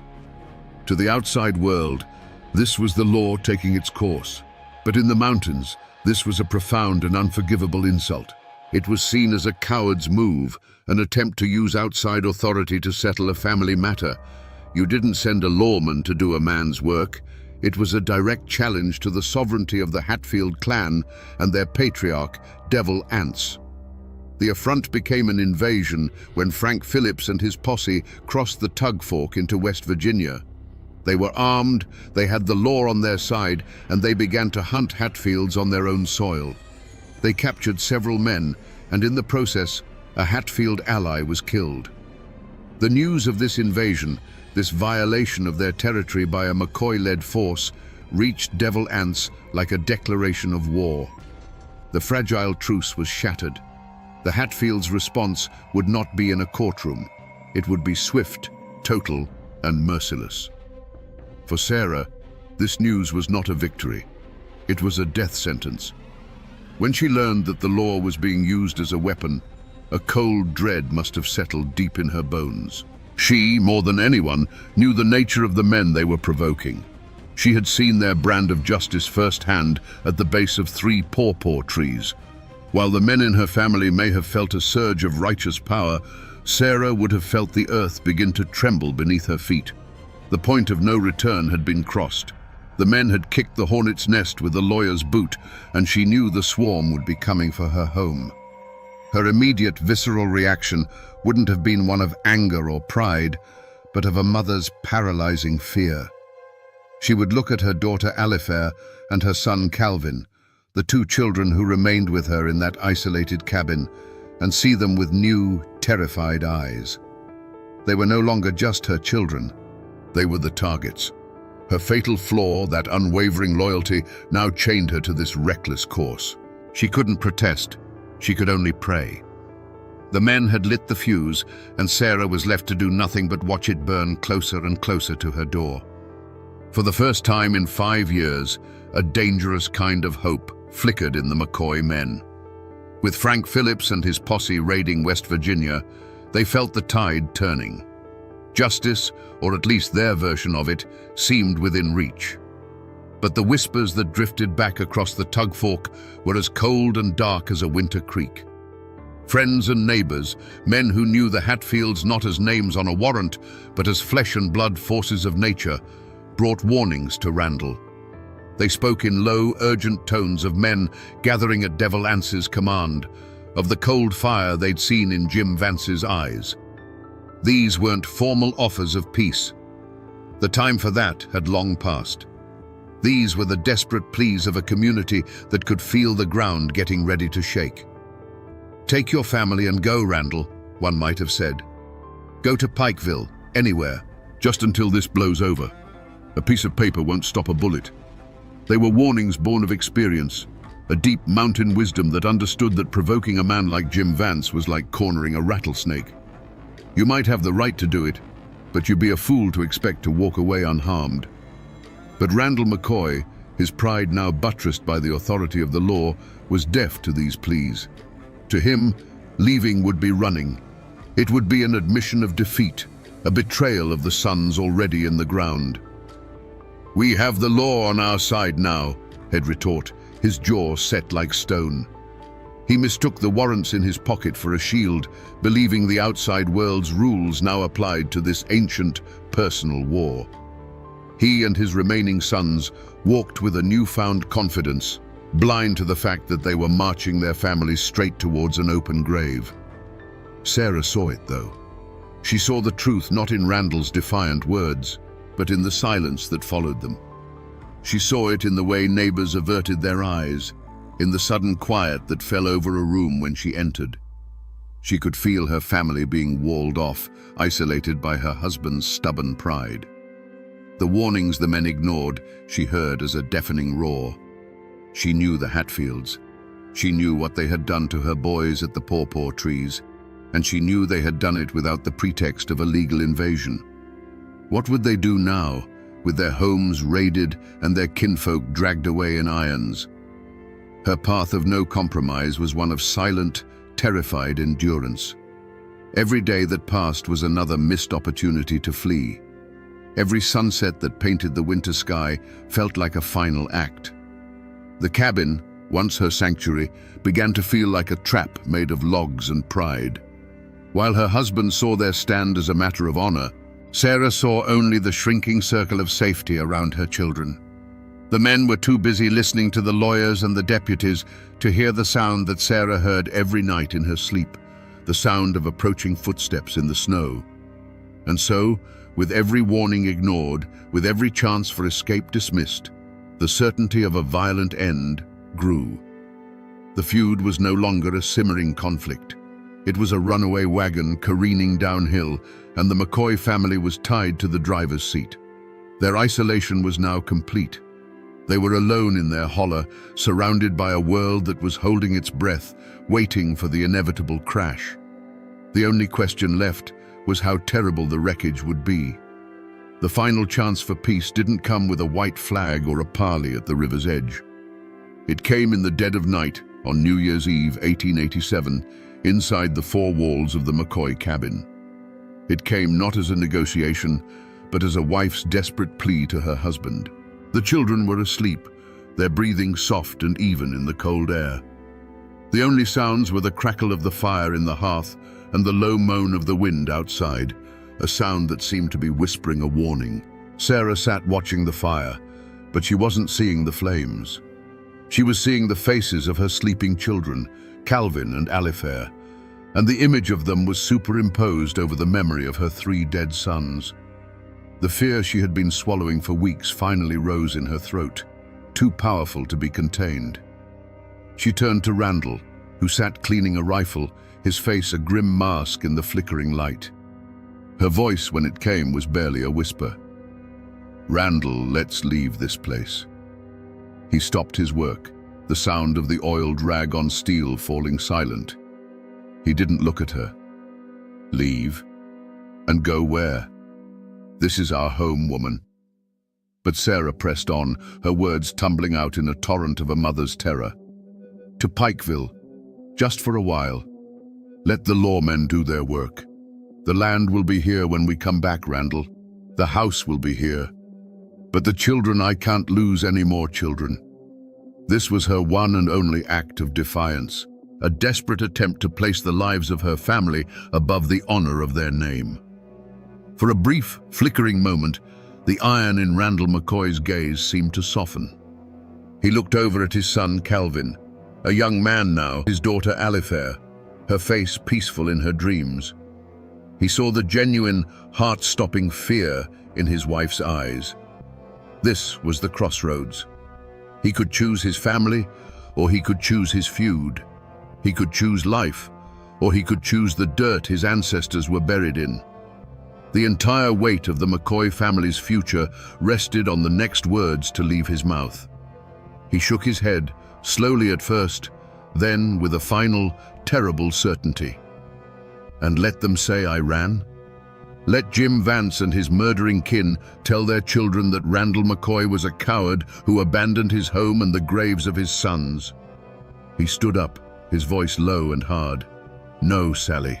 We are McCoys. We don't run." With that, the final door slammed shut. He had made his choice. He had chosen pride. Sarah said nothing more. She simply stared into the fire as the last ember of hope died, turning to cold, grey ash.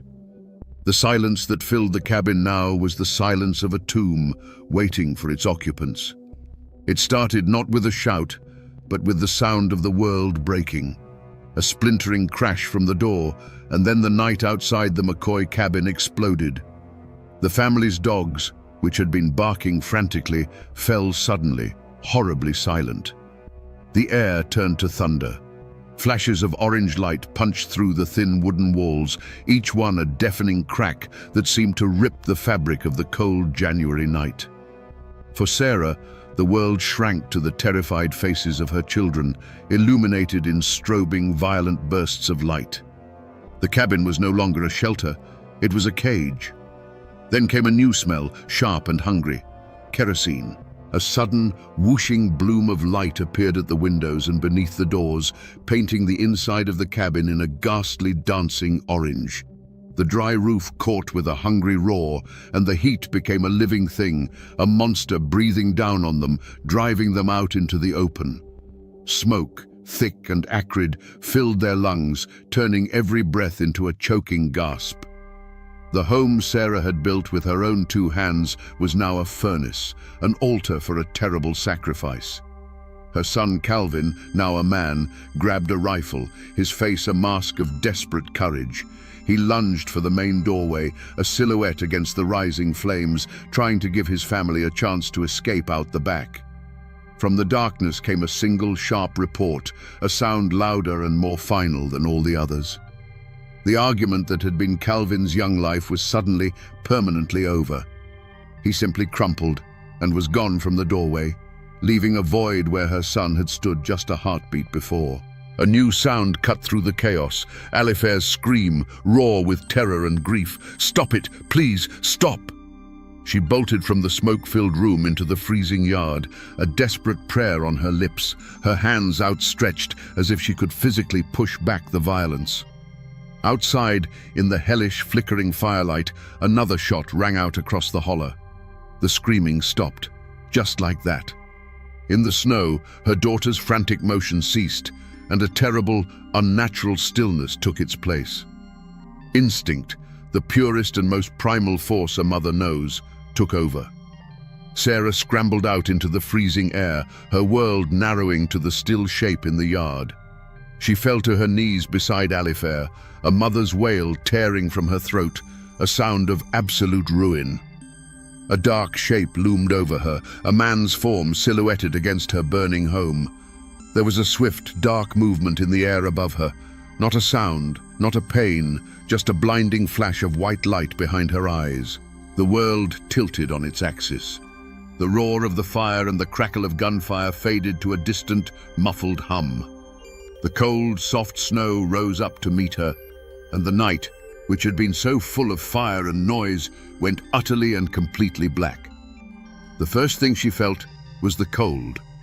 Not the bracing cold of a winter night, but a deep, seeping cold that seemed to be coming from inside her own bones. Consciousness returned not as a gentle dawn, but as a slow, agonizing crawl out of a black, silent pit. There was a ringing in her ears, and the ground was wet beneath her cheek. The sharp, bitter smell of wet ash and burnt pine filled the air. For a moment, there was nothing else, just cold, silence, and the smell of ruin. Slowly, she pushed herself up. A crushing weight of pain exploded in her skull, a blinding agony that made the world swim. Her hand went to her head and came away slick and dark, with something that wasn't melted snow. Her eyes focused. Above her, the stars were still glittering, cold and indifferent. But where her home should have been, there was only a jagged black skeleton, its ribs smoldering faintly against the night sky. And then, she remembered, fire, gunshots, screaming. Her gaze fell upon a shape in the snow nearby, a dark bundle, unnaturally still. Alifair. The name was a thought, not a sound. Sarah crawled towards her, the pain in her head forgotten, her body moving with a will of its own. The snow beneath her daughter was stained a dark, impossible color. She reached out a trembling hand and touched her child's face. It was as cold as the frozen earth. A great, silent bell had been struck inside her soul, and the ringing had shattered everything. There was no scream, no cry. The sound was trapped somewhere deep inside her, unable to escape. Her eyes lifted toward the charred remains of the doorway. She saw him then, Calvin. What was left of him? The sight did not add to the horror. It simply confirmed it. The world had ended. This was what came after. She was no longer a wife or a mother. She was a witness, a survivor left behind in the graveyard of her own life. There was no triumph, no shock, no regret. There was only a vast, hollow emptiness where a heart had once been. She didn't flee into the mountains. She didn't stand her ground. She simply knelt there in the blood-soaked snow, a frozen statue between her two dead children, staring at the smoldering corpse of her home. Hours later, when the first grey light of dawn threatened the sky, Randall and the others who had escaped crept back out of the woods. They found her there. She looked at them, but her eyes were vacant, seeing something far away, or perhaps nothing at all.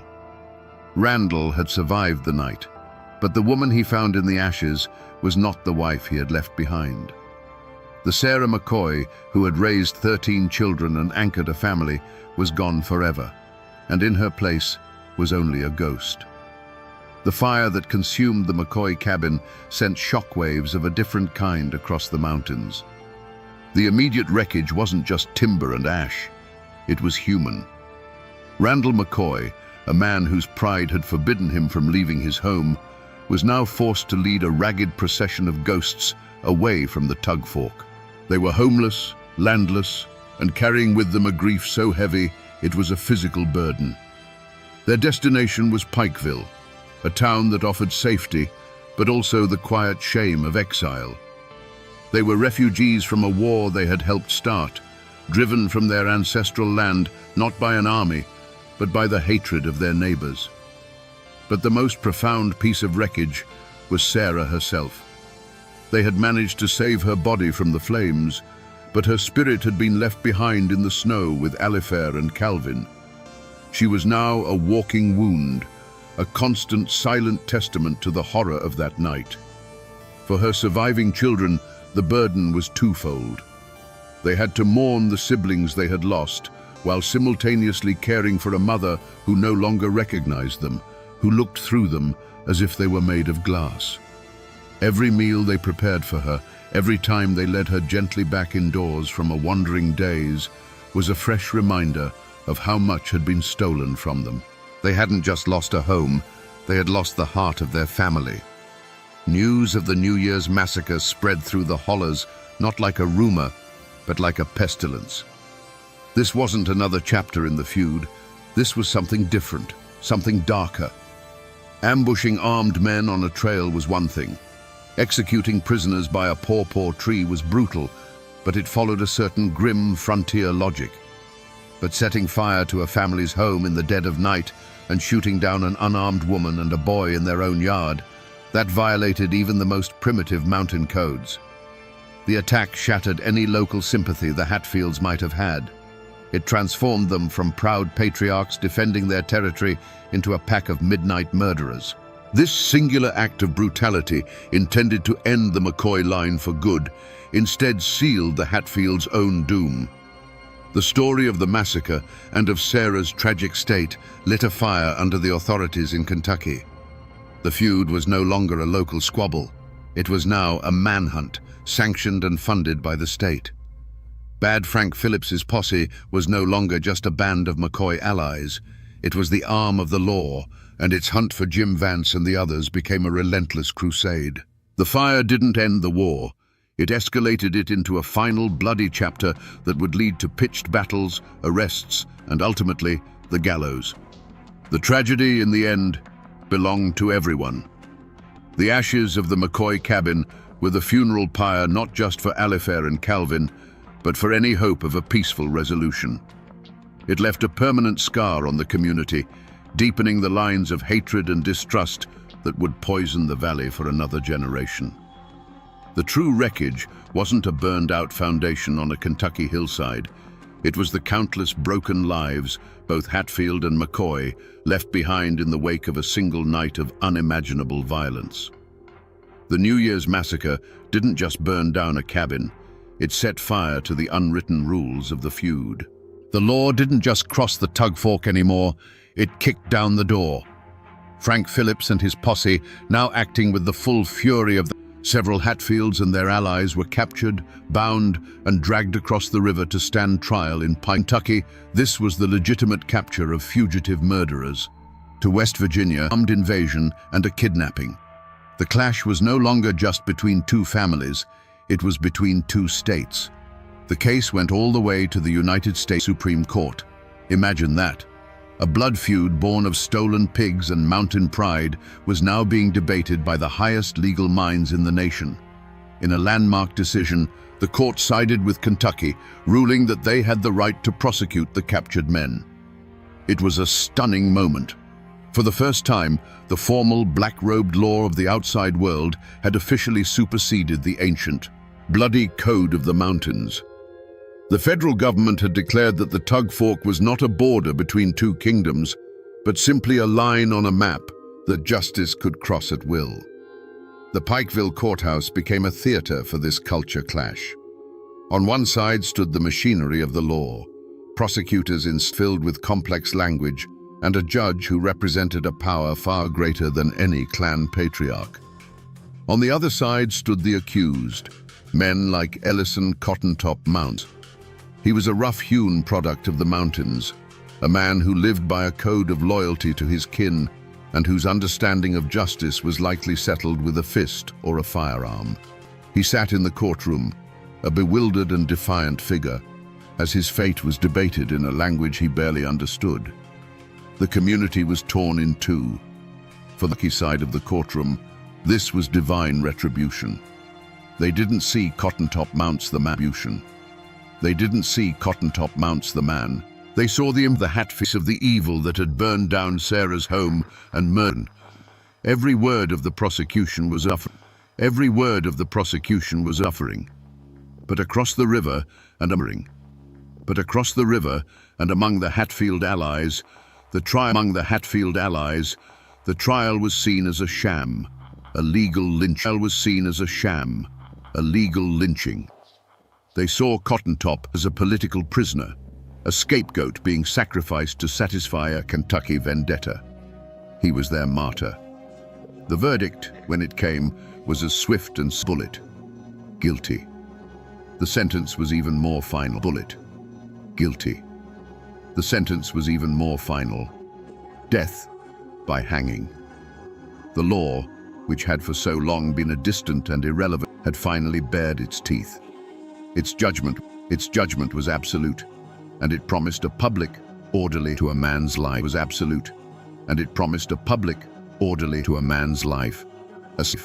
A stark contrast to the chaotic, passionate violence that had defined the feud. Stark contrast to the chaotic, passionate violence that had defined the feud for decades. But was it true justice? That's the question that's... But was it true justice? That's the question that still hangs over the valley. Cotton-Top Mounts was just a follower, rumored to be simple-minded. Cotton-Top Mounts was just a follower, rumored to be simple-minded, a man caught up in the powerful currents of clan loyalty. The masterminds of the raid had escaped the noose. Vance was already dead, shot by Frank Phillips, and Cap would eventually be had claimed its pound of flesh, and the hanging only marked the end of the feud. But for many, a resolution, and more like a final bitter irony. A war started by powerful men had ended with the execution of one of their weakest soldiers. So, what became of the men who brought hell to Sarah McCoy's doorstep? Did they face a reckoning of their own? The answer, like everything in this story, is a tangled mess of violence, irony, and unsatisfying justice. The fates of the Hatfield leaders show that in the mountains, the ledger of right and wrong is rarely balanced so neatly. The old wolf of the clan, the man widely believed to have delivered the crippling blow to Sarah's head, met an end. He was hunted relentlessly by Frank Phillips, who pursued him not with a warrant, but with the cold fury of an avenger. In January 1888, just weeks after the massacre, Phillips cornered Vance in the woods. There was no trial, no judge. There was only a final, brutal shootout. Jim Vance, who had lived his life by the gun, died by the gun, his body left in the frozen wilderness. For the McCoys, this was the only kind of justice they could truly understand. But for the others, the law's judgment was far more elusive. Cap Hatfield, Devil Anse's hot-headed son and another leader of the raid, was a ghost to the law. He dodged posses and hid in the mountains until the political winds shifted. Thanks to the bitter jurisdictional disputes between Kentucky and West Virginia, Cap was eventually granted a pardon. Day in jail for the New Year's raid. In a twist of staggering irony, the man who had acted as judge, jury, and executioner in Sarah's yard went on to become a lawyer and land agent, living a long and prosperous life. The blood of that night, a distant, unpunished memory. Patriarch himself, Devil Anse Hatfield. He was the man in whose name it was all done, yet he never faced a single legal consequence for the feud. He outlived Randall McCoy by auditioning to a successful timber baron. The Hatfields, far from being destroyed, became a powerful and influential family in West Virginia politics. On the surface, it seems Devil Anse won. But a strange thing happened in his old age. In 1911, this man who had seemed to fear neither God nor the law waded into the waters of Island Creek and was baptized. The image of the old feudist, his hands now trembling with age, seeking to wash away a lifetime of sin, suggests a man who was, in the end, haunted. He may have escaped man's law, but it seems he was making a final, desperate peace before facing a higher judgment. For the surviving McCoys, life in Pikeville was a long, quiet epilogue written in the ink of grief and exile. Randall, the proud patriarch who had refused to abandon his home, now lived out his days as a ferryman man. His children grew up under a long shadow, forever known as the feud McCoys. They couldn't escape the name. It was whispered in the general store, it followed them to school, it clung to them like the smell of wood. Some tried to build new lives, to distance themselves from the bloody history, but the story was a brand on their family name, a legacy of loss they would carry to their own graves. Back in the Tugfork Valley, a strange and heavy silence descended. Of cotton-top mounts had drawn a formal line under the conflict, and the community, exhausted by years of violence and fear, collectively decided to bury the memory. Neighbors who had once aimed rifles at each other from opposite sides of the river now had to pass on the trade at the same stores. The only way to survive was to not speak of it. The feud became the great unspeakable trauma, a ghost in the attic that everyone knew was there, but no one dared acknowledge. The healing was not a process but of willed amnesia, a fragile peace built on a foundation of unspoken horror. The power dynamics of the region had been permanent. Fall of the McCoys from the Tugfork was absolute. Their land was gone, their influence shattered, their name reduced to a cautionary tale. But for the Hatfields, the feud had the opposite effect. It cemented their legend and consolidated their power in West Virginia. They transformed their notoriety into political and economic capital. Devil Anse's sons became sheriffs, lawyers, and businessmen. The Hatfields, far from being destroyed by the conflict, had emerged as a formidable Appalachian dynasty, their success built, quite literally, upon the ashes of the McCoy homestead. And in the middle of this silent, shifting landscape was the memory of Sarah. While the men's names became synonymous with the fighting, her story endured as the symbol of its true cost. She was the ghost that haunted the community's silence. The men's legacy was one of pride, violence, and shifting power. Hers was a legacy of pure, inconsolable sorrow. Long after the last shot was fired and the last grave was dug, it was the image of the broken mother, wandering the hills and calling for her lost children, that served as the feud's most chilling and enduring epitaph. If you travel to the Tugfork Valley today, you can find the place where it all happened. The state has put up a historical marker, a neat metal sign that tries to take the wildness of the story and official language. But the sign isn't what holds the power of that place. A little farther in, you can still see the foundation stones of the cabin, half buried in the earth, and you can ring a silent, hollow mouth in the ground. To stand there is an eerie experience. The air is heavy with a profound and unsettling quiet, and you can't help but feel you are trespassing on sacred, sorrowful ground. A few miles away in a small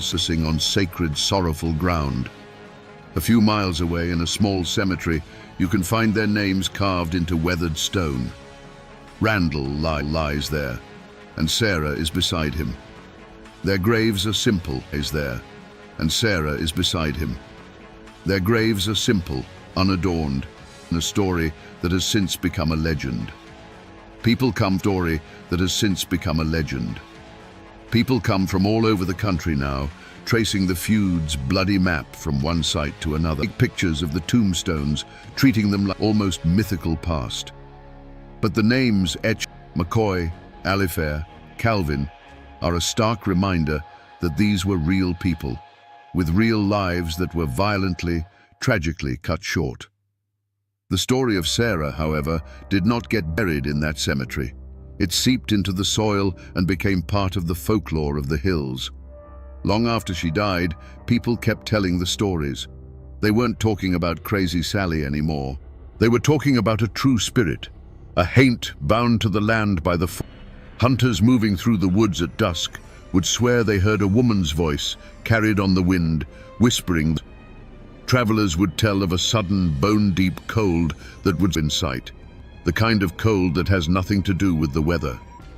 Her tragedy and transformed. It's now a key chapter in the American saga of the Hatfields, and a tale told to children about poison of hatred. It has been written into books, out on television, and even sung about in mournful mountain ballads. The raw, private agony of one woman has become a public ghost, a piece of our shared dark heritage. The world remembers the feud as a story of stubborn, violent men, but it is the ghost of Sarah McCoy that gives the legend its soul-chilling power. And so, she endures. Devil Anse, Randall McCoy, Frank Phillips, they are figures of history, their actions debated and analyzed. But Sarah is a figure of pure, human tragedy. She is the mother who lost everything, the woman whose mind was broken by sorrow to ground, their battle over. But her spirit, the spirit of a mother's eternal, inconsolable grief, that is the one that still truly haunts. So we come back to the question we asked at the beginning. How does a person become a ghost while they are still breathing? The life of Sarah McCoy